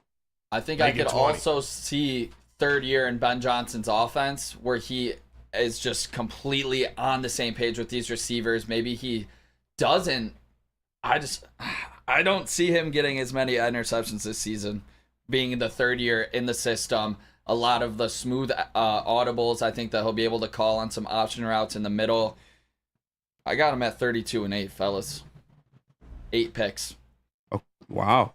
8 picks? 8 picks. Per game? By the numbers. Touchdown interception prediction for Jared Goff. 32-8 sounds good, but I'll go 30. Don't take my numbers. I'll go 30 and 10. I'll say 10. 30 and 10? Yeah, just because what was like where does 13 put him like amongst the leaders last year? 13 INTs. Picks? Yeah. Probably middle of the pack. I mean 13 is still pretty good for in my opinion. You guys know how I feel about JG. So when he only throws 14. Let's see. Sam Howell led with 21. Oof. Yeah, so middle of the pack. 13 he would be just above, like he was at 12 last year. There was 1, 2, 3, 4, 5, 6 quarterbacks ahead of him. Okay. Yeah. 13 he would have been in the same spot. Nobody had 13 last year. I like 10. After 12 it was Tua, Mahomes, and Lawrence with 14. Couple chat. I see 11 from the Ronin. He switched it up. So 34-9. China virus. China has 50 and 18. Maybe it was Matthew Stafford. Steve says 45 and 3. Jesus Christ, man. I would shit my pants. He was at the bar on a Monday. Yeah. Dakota says 41 and 6. I'm going with my 2 favorite numbers, 32 and 11. Why are those your 2 favorite numbers? Rip Hamilton, Isaiah Thomas. Do you guys think there's a chance he gets to 40 touchdowns? That's reasonable. Nah. I think there's a chance Anelli gets there. I think we run the ball too well. We ran the ball so well, especially like on the goal line scenarios where like we would just give it to Demont and let him bowling ball into the end zone like a lot of times last season. I think if you don't do that this year, then he could. But I think that's why his touchdown numbers were kind of down last season because you could just hand it to Demont.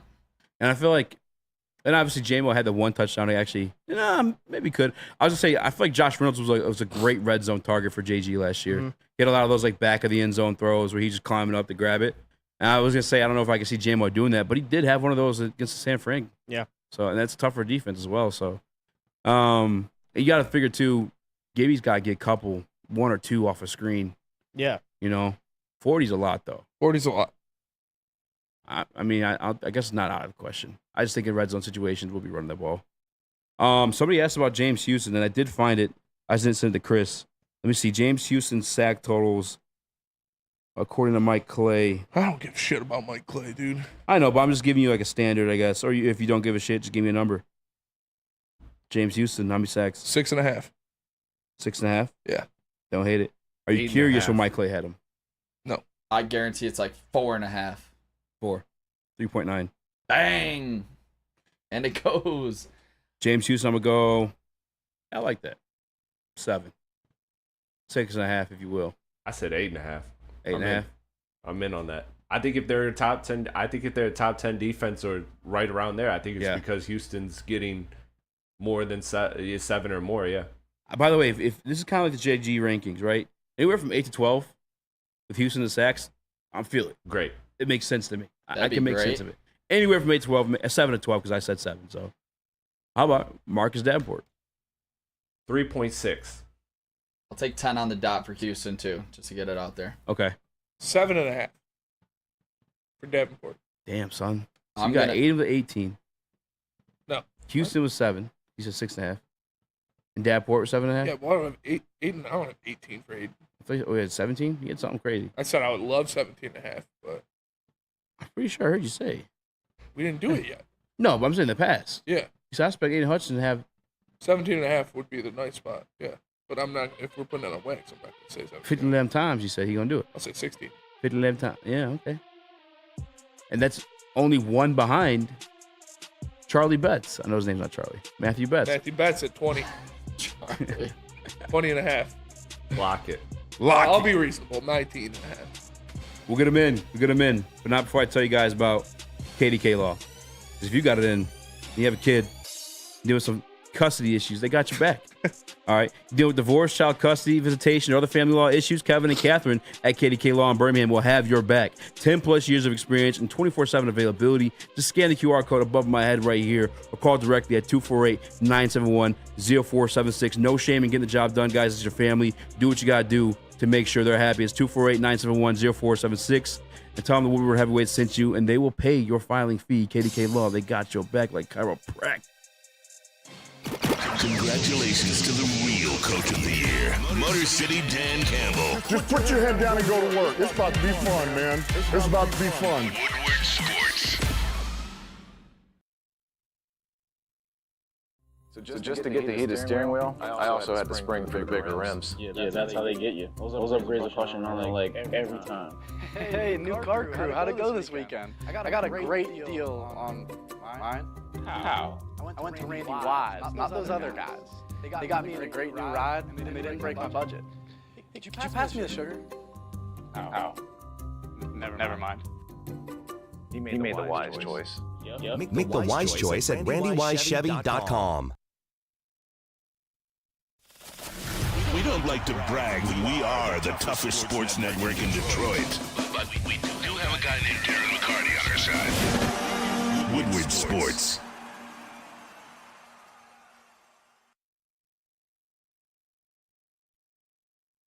Dispo Dispensary is a local campus plug for a reason. There's over 6 locations more across the great state of Michigan. They also house the best deals, the best bud tenders, and the best curated atmosphere for said bud. Get it delivered to your door, Dispo Dash. Just visit disposhops.com to find one near you. You must be 21 up and older to participate. 8-part tipper deck. Rabbit X Gabbard. A what? That's funny. That's literally how it goes. A part tipper deck. 8-part tipper deck. What up? Welcome back to World Heavyweights Live, WorldSports.com. Boy, easy. Join my guy, Spin More Rax. Young Chris, Nicholas Kohloff, a.k.a. Detroit Mario, a.k.a. the Microwave Man. Microwave Mario might be the new one. This is MM. Is right there. Eminem. You're also waiting your rep. Houdini. Caleb joined the show as well. I got one I'm cooking up for you guys as we're live. Let's go. And maybe I shouldn't do this, but it's more so to antagonize some of the guys like Detroit Supremacy, people like him. Maybe a little bit of my guy Broder too, as much as I love you. But PFF released their deep passing grades. Oh, yeah. Jared Goff wasn't in there. Booner was mad when I sent this in the chat. What was his reaction? What is your reaction? My reaction, I mean, yeah, it's like, I'm not that surprised. Yeah, it kind of makes sense. Yeah, it makes a lot of sense. They didn't really throw the deep ball that much last year. And I wouldn't say he was one of the best deep ball passers in the league. But, yeah, it was, I think Brock Purdy, Tua. There's one name that surprised me. Mahomes and somebody else that were the best deep ball graded passers in the league last year. I guess I was screenshotting the pictures like an asshole. I could just say you know what I thought about it. I don't give a shit. Nah, I really don't care. Especially in PFF. As long as you're winning games, I don't care how you get it done. Thank you. Just go out there and win. I don't care if you're throwing the ducks, as long as they're getting to where they need to go. Yes. And they're catching them and he does. Like, it's wild to me that You can't say he doesn't throw ducks because he does. He does. But they go to the pool like they're on target and on time. Yeah. A majority of the time. So yeah, I really don't care if he's not graded in PFF's top 5 deep ball passers as long as you're winning games. And the reason why you see have gotten in sync or gotten better, or even to the point where last year he's kind of whipping them in there where it's like, yo, whoa, that's a sketchy throw there, JG. But he knows where his guys are gonna be. Yes. He's in full control of the offense at all times. Yes. Like Jared Goff has accuracy. I'll never deny his accuracy. The thing that I think Roder and I disagreed once upon a time, we're not even once upon a time, we probably still do at this point, it was like the ball placement. That was never really a thing for me, but the accuracy of getting it to where your guy is, it's going to be there. Especially going into year 3 of this Ben Johnson offense, it's going to continue to be that. He's continue to get ballsy with it. He's continue to stand in the pocket and just whip it, even on the blitzes, because he just knows where guys are going to be. He's progressively gotten better against that blitz. You want to know why? Because he's also been in this offense. The Vikings. I remember it was coming up against it this past year. And even they didn't even have like a starting quarterback. It was like Nick Mullins or whoever. But people were like, oh, no. Yeah. Flores has his number from the Super Bowl. And I was like, I don't know. Like, I've been seeing, like, that's been like the recipe to knocking Goff off his game. It's been blitz number, getting the pressure to him. And that's slowly gone away the longer he's been in this offense. Ben Johnson cooking up with him, his confidence, and him just being able to sit down with Ben Johnson and create this offense. He knows where his guys are going to be. It's not going to affect him unless you actually get to him. It's actually like true pressure. Yes. Then you see shit like in the Rams game where he's looking backwards and like whatever the fuck that was, or the stuff you saw in the Packers game. Yeah, that 360. You be having some goof moments. When I saw that throw in the Bill where he did like that 180 quick throw and it hit Matt Milano right in the chest, I was like, Jared, what are you doing, man? But no, majority of the time he is, like I said, he's always in full control of the offense. He knows where his guys are going to be, and a majority of the time he puts it on time, on target. So, and I don't need the numbers to put crowns on these guys. I've always said that. Like, Patrick, if it was a numbers game, Patrick Mahomes would have been your Super Bowl champion last year. Yep. He had his worst season statistically by far. For sure. It's like he didn't have a good year. Where are you in what moments? You know what I'm saying? To step up and make the play for you. That's the difference between a regular man and a super legend. Yeah. I got Jared Goff's still a legend. Actually, is that picture in there? Jared Goff's a legend for his fiance alone. I don't think you sent it. I loved seeing that when fucking stupid ass Bears fans were tweeting like almost 30 with no accolades. Oh, someone posted and his girl. someone, everybody was quoting all the Bulge. Shout out the Bulge Army. Shout out. They're all quoting it with like gifs and pictures of Kristen Harper and be like, no accolades. She is a smoke, dude. Absolute smoke. I just sent it, Chris. Yeah, I'm grabbing it. He's a legend for this. We'll get to it shortly, but yeah, I don't need the numbers to do it. I just need to know the Willy Wonka costume. Just let me see like what you're doing in those big time moments. You know, the moments that you need the most. And he's grown comfortable in this. He's a legend for this. Hit the bar in his own jersey. Yeah. With 2 bitches on him. Yeah, for Two sure. of them things. He's a legend. It's my quarterback.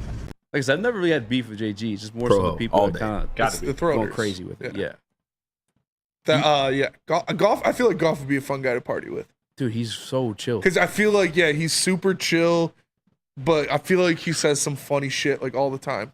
For sure, like a low key shit talker. Low key shit talker. Yeah. I mean, we saw it this year when he said It's Fitzpatrick. the When he snapped back at Fitzpatrick, he said, "I'm not the poor man's anybody."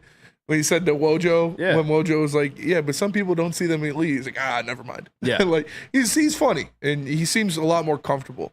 He's a real one, and yeah, he's grown. He's grown here. Just he's faced his own personal challenges. He's overcome them by strides, dude. Like what he's done is like really admirable. China Virus says regular like Joe Flacco, Brad Johnson, Trent Dilfer. Trent Dilfer and Brad Johnson were regular for sure. Yeah. Joe Flacco, that postseason run he had was anything but regular. Outside, like if Matthew Stafford didn't have the run he had, that would have been arguably the greatest postseason run in the history of the NFL. He was absolutely dotting the ball. No, I'm with you. Joe Flacco's Super Bowl run was immaculate. And he has a fucking cannon. He's got a cannon, dude. Matter of fact, I looked it up because the deep numbers like it surprised me, but I was just curious to see who was doing what. Joe Flacco was second in the league with 50-yard bombs, and he didn't even start the entire season. Yeah, no, Flacco's got a howitzer attached to his arm for sure. Flacco also, I feel like Flacco smokes a lot of weed. Yeah, he looks like it. Just seems like it just seems like a guy that smokes a lot of weed. My boy actually played lacrosse with his brother. You guys are Flacco's brother? Yeah, over in Maryland. Maryland Big Lacrosse State, by the way, if you guys didn't know. It's really random. Don't care. You're more lenient, not more lenient, but you're more of a JG guy than I'm decorated as. Were you surprised to see him not in the top rankings of deep ball passers? No, because I've seen his game. No, I'm not. No, what do you mean? No, I'm not. I appreciate being real, but I do. No, he excels, I think, over the middle in short passes, and I think that he gives his wide receivers and tight ends the ability to run after the catch, which I think is a massively slept-on part of his game.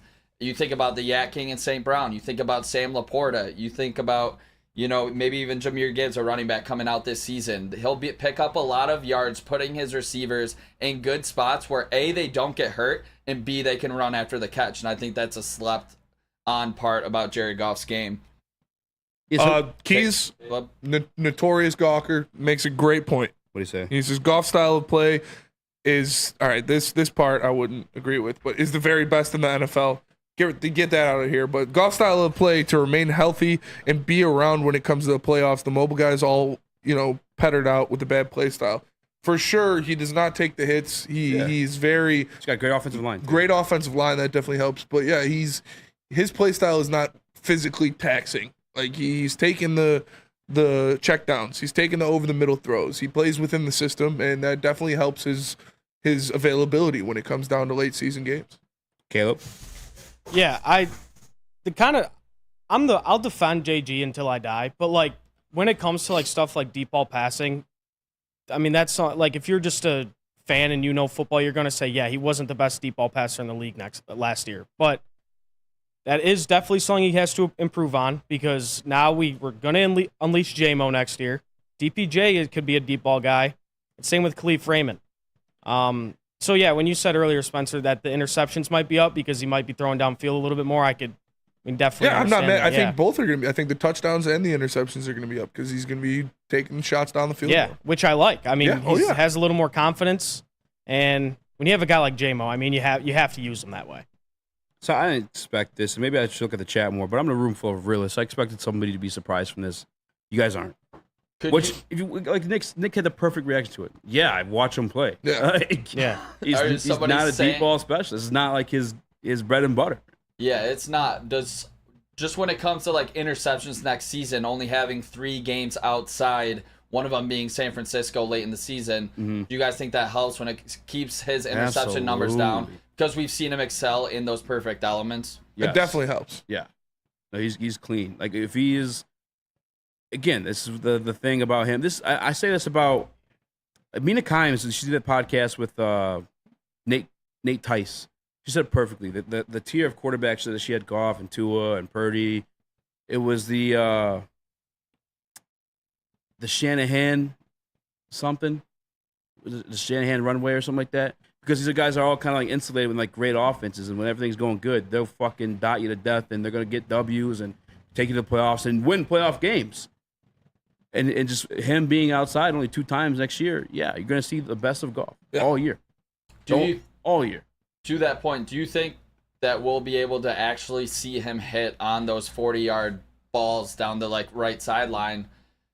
To J-Mo this season, do you think he will hit those passes when he needs to? I think so. More than we're used to, just because remember DJ Chark was here. Yeah, him and DJ Chark had a couple. He did it in LA too. When he was in LA, he was throwing to Brandon Cooks. He was throwing to Robert Woods down the sideline. Like, it's not like he can't do it. It's just he's not as efficient as a deep ball thrower as some of the other guys in the league, which isn't bad. You don't need him. He's not going to be uncorking it down the sidelines 10 times a game, but those 3 shots that you take, if you hit on one of them, that's a touchdown, and I'm cool with that. Yeah, because he was on the page with DJ Chark. Remember when DJ Chark came here? They immediately were working together, in the summertime. I posted that funny meme about it, but they'll be good. I think that him and J-Mo being on the same page finally with the training camp is going to help out these types of plays where they actually will have the timing down from running through these type of plays all off season long, compared to him being injured obviously in the past and then suspended the year after. That's never good to get off on that foot with the wide receiver. So for him to have this training camp, I think we will see him connect on those deep balls a lot more, or at a more proficient or efficient number. Yeah. Bless that relationship with Herman Moore. We had him on this show where we learned this. He said, don't matter how that ball's coming out, as a wide receiver, it's your job to catch it. So it's your job. That's why Amon-Ra is, because like to me, he's just so fucking great because like he learned that quickly. Okay, let me just adjust to how he's throwing these balls. Let me just get better at catching. It's adjustment period for some guys, and obviously just like others, some people are better at it than others. But I think J-Mo's going to have that this year. I think he's finally like gotten over the liking of Lamar Jackson tweets and wanting Lamar Jackson there, a guy who could deliver it to you on the dot and stuff like that, and just accepting the fact that no, as a wide receiver, it's still my job to go out there and catch this ball and make a play. And I had to get in that routine, or at least that comfortability with my quarterback to deliver consistently. And that's, again, coming from an all-pro wide receiver in Herman Moore, who didn't have a sick-ass, like, Matthew Stafford, Patrick Mahomes dotting it up. It was Scott Mitchell, Well, I guess I heard Scott Mitchell had a little bit of a Yeah, he's got a pretty good arm. Yeah. Either way, it's his job to catch it. And I think JMO's got that in tune now. He knows how that ball's going to be delivered from JG. He's gotten in sequence with how that's coming to him, and he's got it going. Dakota Mullet says this is the best talent receiving-wise Goff has ever had. I disagree with that. He had Pharaoh Cooper at one point. Yeah, we had a big argument over that. But Which, by the way, it was a breakout season in Detroit, at least. It's true. Let me tell you about Planet Fitness. Planet Fitness is the home of the judgment-free zone where anyone, and we mean anyone, can feel comfortable and work on their fitness goals. At Planet Fitness, you'll experience a squeaky clean gym that has tons of equipment, a full-body workout in 30 minutes, and all memberships include fitness training. You get all that for just $10 a month, no commitment. No matter where you are, there's a Planet Fitness close by, more than 50 in Metro Detroit, and thousands more throughout the world. Planet Fitness, where your fitness is essential. A ton of fun, a ton of sports, and a ton of man-meat. Welcome to the Woodward Heavyweights, live daily from 5 to 7 p.m. on Woodward Sports. Braylon Edwards here, Premier Pet Supply. Man, just looking around. Who's got it better than pets?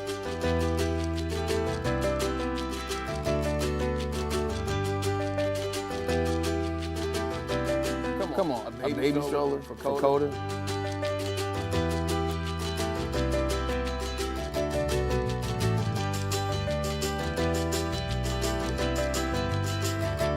A chef for Lola, really?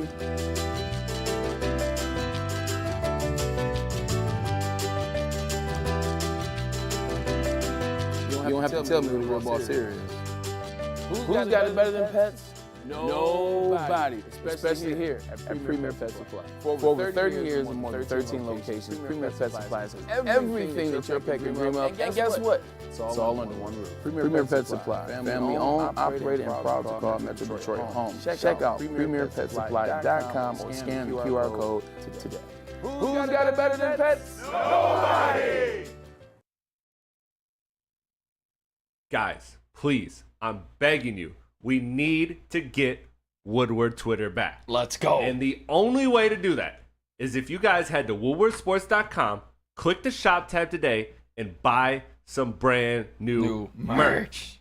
We have the best hoodies, the best hats, all of that. woodwardsports.com, shop tab. Please help us get our page back. All right. Shout out to Aaron to the Stone. Trying to catch up on some of these comments here. Sounds like he met. Yeah, he said he met Kristen Harper on Thanksgiving last year, shook his hand. Okay. Or shook her hand. Congratulated her on her and Jared's marriage. And she was like, thanks, but we're not married yet. I don't know. Read this next part. I don't know why you're reading this comment to begin with. Yeah, you're right. What did he say? It was just funny. Very weird. He said he wanted to steal her. I'll put it that way. And take her back to Grand Rapids with him. We met her too. She's actually really cool as well. It's aggressive. And she's very beautiful. She's definitely the most attractive woman I've ever seen in real life. Also, more confirmation on just Jared Goff being a cool ass dude. Obviously, we've been labeled the haters, which he's motivated by. He's been open about that multiple times. We saw him at the Falcons game in the tunnel. Yeah. Gave us one of those. Gave us the nod, yeah. Gave us a nod. Because he knows. He looked back because he saw us and looked back. He double taked. Yeah. And gave us the nod. Really? Yeah, I saw a little piss run down. I was like, not playing. You should do this. Scared like because we keep motivated. Yeah. Spinning probably some of the. I don't think he's seen that stuff. No, I think I actually privated that one. Yeah. It's good call. Yeah. Got to make sure. A lot of the boys recognized us. Obviously, like Malcolm, but Jerry recognized us. Jerry, Cam recognized us. Yeah. Yeah, Cam. Rip. Branch, I don't know if he recognized it, but he at least took time to say what's up. He was real reserved though. Yeah, so I was in my zone because, like I said, that was my favorite play I've seen all season. So I was yelling at him. What? Second round, huh? Oh. Second round, huh? And he was laughing. He smiled. Yeah. That was hype, though. That was great. Shout out Ronnie Bijan Cyrus. was cool as shit. Shout out Ronnie Cyrus. Yeah, shout out Ronnie Cyrus. Ronnie's the GOAT. When I was teasing Bijan about coming here, he gave me one of those. Yeah. Bijan Robinson wanted to be a Detroit Lion. What's his name? Their head that was coach. early in the year, too. That's kind of wild to do. Head coach looked like a pedo. Because they had all the mustaches. Yeah. Him, the defensive coordinator, Arthur Smith. Arthur Smith, yeah, looked like a pedo. He's the new OC for Pittsburgh now. I wonder how that's going to work out. He got that job off the back of Derrick Henry. I never get that sometimes. Like, I'm not NFL ownership, obviously. I'm not NFL ownership. I'm not in NFL front offices, but, like, sometimes you see guys get jobs off of situations like that, and you're like, okay, well, that makes sense that they did a good season because Derrick Henry fucking is a monster. Or Aaron Rodgers did this, did that. And then these guys get these jobs, and they fail to deliver, and it's like, what did you fucking expect to happen? Yeah. The other guy who got the offensive coordinator who keeps getting the opportunities from the Patriots, Josh McDaniels. Yeah, Bill Belichick and fucking Tom Brady. You thought he was the brains behind that shit? Yeah. I mean, maybe a little rubbed off on him, but you got to go in Denver. It didn't work. Sorry. I want to read a couple of these comments. There's one that's a question for all of us, but before I get to that one, I want to read Bob's Big Boy. Says, Goff made Spenny cry when we beat the Rams. Made me emotional too. Football soulmates confirmed. He definitely made me cry when we beat the Rams. I cried for sure. It was awesome. Oh yeah, he did. 313, let's eat Lions. Spenny, Easy, Nick, and Chris. I'll throw Caleb. Throw Caleb in there too. All right. No, he's late today. Yeah, sure. No respect. Can I get your opinion on why people think Jordan Love is crowned and CJ Stroud is a rookie, just like Jordan Love? Who do you think will have a better QB year? I think CJ Stroud's going to win MVP this year. I think Love will take a step back. Elaborate on that. I think CJ Stroud's going to win the MVP this year. I think he's going to have like a 40, 45 touchdown, 7 interception season. It's going to be insane. The amount of pieces. They have the deepest receiving core in the NFL, and it's really not close. They added a great running back to complement their system in Joe Mixon, along with Devin Singletary back there. And then to have that defense that's going to be giving you short fields, I think C.J. Stroud has an insane season for the Texans. Nick, minus the microwave stuff. With the Lions, you are, for the most part, it feels like kind of like non-biased. I've been. I have noticed. I was spot on with the Terry on one. We thought it was microwave-ish, and it was played into, but that he was going to be starting cornerback day one. And we've seen that so far in camp. Yeah, but you said he was a bust if he didn't. That's where we drew the line. We expected, but you said if he's not, he's a bust. I was like, whoa, all right. Either way, I've just noticed when it comes to the Packers, you're aggressive. Is that your least favorite NFC North team? All right, there might be a. Fuck the Packers. I absolutely hate them. I hate the Bears a lot as well. I hate all three of them the same. Yikes. Love that. I just hate that the whole entire NFL is already anointing Jordan Love a top 10 quarterback in the league. He had 8 good games, I believe. And if he remains at that level, then he is a top 8 quarterback. But for everyone already thinking that he's Aaron Rodgers and Brett Favre and that everybody has to get it right again and make sure that everybody knows that Jordan Love is this top 10 guy, I just think it's an overreaction already. I just really do. I need to see it this season. I think he's already being anointed as that. And I think C.J. Stroud has a lot better of a season than Jordan Love this year. There's that, but you said he's going to take a step back. Then that 8-game stretch. I don't think he's that quarterback. He was playing out of his mind in those 8 games. Insane. If he plays like that all year, he's the MVP. Yeah, I don't know. And Spinny and I never really met halfway on this one, but if Fontenot Spinny says, if you're expecting that from him next year, you're looking at the best safety of all time. I'm not expecting him to be the best safety of all time, but I'm expecting a damn good football player. I think it's the same with Jordan Love, if not a step up in this situation, only because the guys he was going to work with were all first to second year players. Going to work. I don't know if he'll play like he did in the 8-game stretch, but I know he won't play like the 8 games beforehand, if that makes sense. That's fair. So if it's somewhere in the middle, where does that like make you think about this Green Bay Packer pretty team? Fucking good. I mean, So Jordan pretty- Love, the team, they'll probably be pretty good too. I'm really curious because they had a couple guys who was, I don't call them sleepers because I don't know what they're going to be yet, but I remember they grabbed Luke Musgrave, and I was like, whatever. But tight ends take a time to get going. He showed a little bit last year. They also grabbed the one guy that I clowned all the time, Lucas Van Ness. I don't know if he breaks out, but guys that we respect, they still have high hopes for him. I don't really know what he's going to be. I think he's more of a rotational piece. I mean, for Christ's sakes, he didn't even start at Iowa, and he still went first round. They have some guys that might sneak up on you. So if he's they got a damn good front seven. Yeah, and they got McKinney too. So if he's in the middle, like we think, do you think they challenge the Lions? Like, do you think there's a serious chance they could win the North if he's somewhere in the middle? As long as we take care of business. We got a tougher schedule, but as long as we take care of business, there's not a team on this schedule that I fear when it comes to my Detroit Lions. Like, just Lions are winning the North again. The coaching, the play.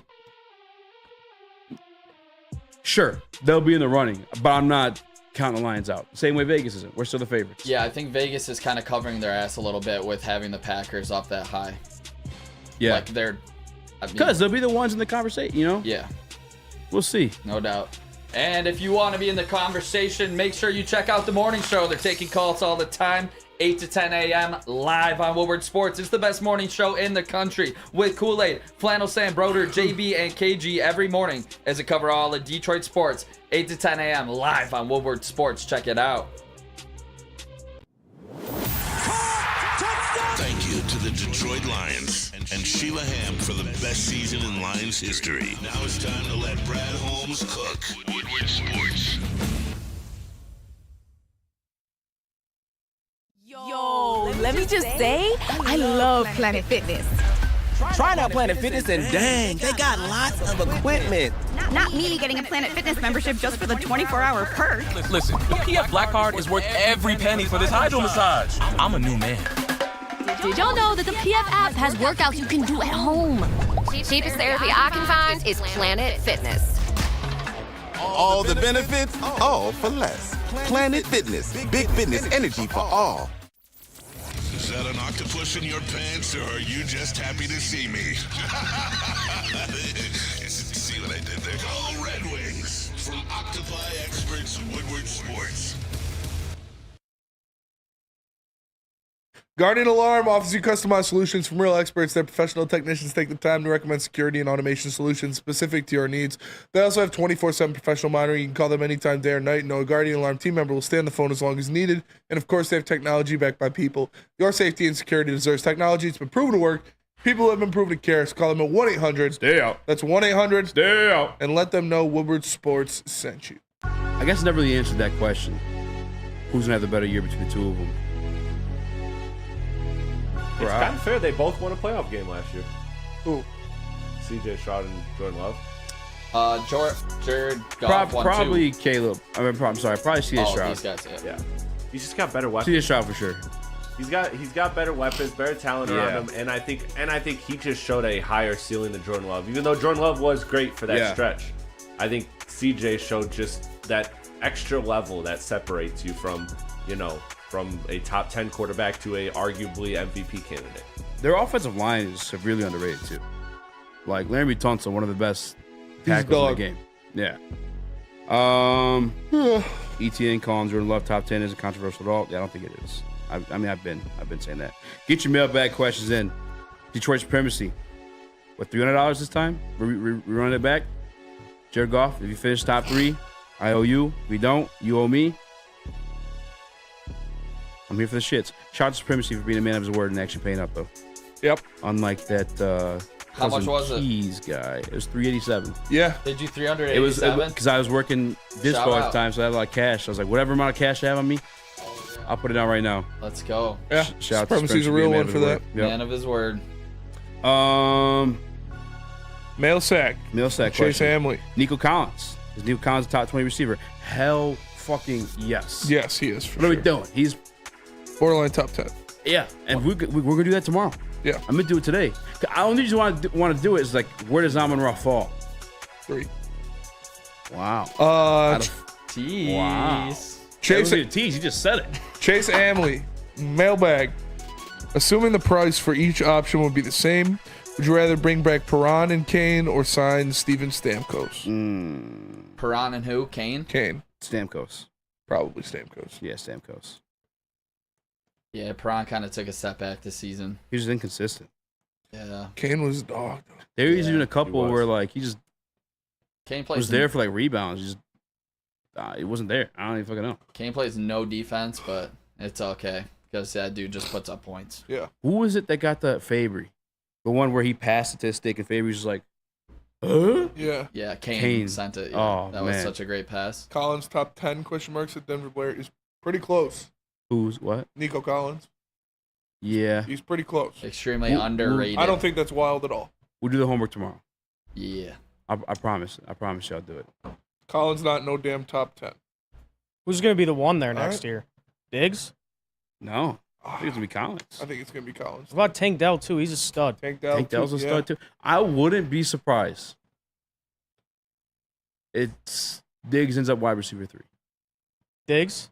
The only way where that would sound stupid is that he opens his mouth and he's a little bit of a diva where he could throw the fit to where he becomes 2. Yeah. But just from the prior relationship and prior success with Dell and Nico Collins, I just don't know if you're CJ Stroud, why would you go away from that? Yeah, you know? I know. Yeah, I mean, go ahead, Nick. Do you think that could be a thing that actually holds this Texans team back? Yeah. Is Diggs not, being a diva? I do. Because we've seen it in locker rooms in the past. Because right now, they're riding on like a little bit of the same type of vibe we're on right now as the Detroit Lions. Like, hey, we stuck to it. Like, we held our own in our beliefs, our core principles, and obviously we got something special growing here. That's like CJ DJ. I just did it. Damn it. I hate people say that. CJ DJ times 5. Yeah. Don't they have Dalton Schultz as well? Yeah, they do. They gotta get Fuck yeah, they do. Best tight end in the league, not named Sam Laporta. All right. Where was it? Runyon 99 mailbag surprise cut for Detroit. Surprise? Levi. DPJ. I don't think that'd be a surprise. I was gonna say DPJ too. My bad, then. Yeah, like for a surprise. I don't think it's gonna happen. The cuts now just happen. Yeah, all at once. I don't think it's gonna happen, but that would be a surprise. I was gonna say Derek Barnes, but that's too much of a surprise. No, you trip. That's just. I'm not obviously. If you pick a fringe player, it's not a surprise. You got to pick somebody that you think is gonna make the team. I kind of look at the roster now. Emmanuel Mosley, would that be a surprise? No. You're the only one that loves Emmanuel Mosley. He might be wheeling wheeling into Mr. Glass. No, it's not that much of a surprise. If All right. I have a question. Maybe I say this for tomorrow. I'll save it for tomorrow. You can make a whole topic of it. Mailbag. If Kyrie from DNC if Kyrie is the sole owner of a 3-1 comeback, John and Kaminsky. a 3-0 comeback, Would that be a surprise? Porzingis playing, by the way. Wow. It said he's available to play. Well, they said he has no minutes limits. I just doubt now. he plays. And if he does, I bet his leg explodes. I mean, the injury that he had on some of the boy did shit. not sound good. The doctor ChatGPT said he was cooked, man. His ankle might just fall off. Oh, is John Kaminsky a surprise cut if that happens? Yes. Yeah. All right, that's mine. John Kaminsky? Yep. Damn, the commit. Davenport moves around. Pascal. Wingo. Yeah. Fellas. I mean, Tigers dropped 3 straight series, and they go into Atlanta to play the Braves. They're gonna get We swept. They're gonna get swept. Even Scoob on the bump. Yes. The last one. They're gonna lose 2-0 in Scoob's game. I think we lose 2 out of 3. Caleb. I hate the Tigers, man. Scoobs is gonna go 7 I don't care. We were scoreless, and they're talking gonna shit lose Friday 1-0. or Saturday. I mean, they went crazy. That's just the team they are. I mean, once a week they're gonna. I don't Take know. back my Just pick. makes me so mad talking about them, man. Scoobs is gonna go 7 scoreless. They're gonna lose 1-0. It's just crazy because we just can't hit, but we never we'll hit once or twice a month. That's what I'm saying. But there's never a stretch of it. There's never, you know what I'm saying? It never strings together. Mm-mm. It just happens out of nowhere. We had one more question. I don't want to. China virus. How many white Americans are in the NBA? China. How many white Americans? Duncan Robinson. I bet it's under 12. Tyler Hero. Robinson. No, it's under I'm 12. just kidding. No, there's probably a bunch of backup centers. Like you gotta think there's a couple Plumleys, That's a great Cornette. question. I wonder if Google knows. Cornette. Is Kelly Olynyk? No, he's Canadian, No, right? he's Canadian. Caruso. Is Caruso American? That's actually when you type that in on the NBA. I don't know what he is. he's like Greek. Or Yeah, he's probably, he could be something weird. All right, hold on. 18%. White American, 18%? No way. This is only going to 20. Oh, I have to pay. I would say it's under 30. Let me make sure. Share of players in the Bold NBA take. from 2010 to Is 2023 that a by bold take? ethnicity. Not at all. Wow. I would say under 30. Yeah, under 30 for sure. 17% of the NBA is white. Gordon Hayward. but Now, how much of that white is it's American? American. Yeah, it's tough. It's probably a low number. Half, probably closer half to of them 15 play than for it is fucking 30. Boston and Miami. Yeah. Yeah. Yeah, there is a lot. Miami's got a lot of whites. Great guys. Just play the, they Play the game hard. the right way. Yeah, he culture. The motors just don't quit. Yeah, just lunch pail guys. Pat Riley is. You ever watch that movie about the first All Black starting five? No. Yeah. You know who they beat in the championship, right? Pat Riley? Pat Riley. That's why he always signs white guys. I'm just saying. But that'll do it for us today. Appreciate y'all tapping into the Love you heavyweights. guys. For Easy, for Nick, for Caleb, for Hit the like button Chris. before you go. I'm Spencer. Smash that like button. Tell your friends about us. We'll see you guys tomorrow. Peace.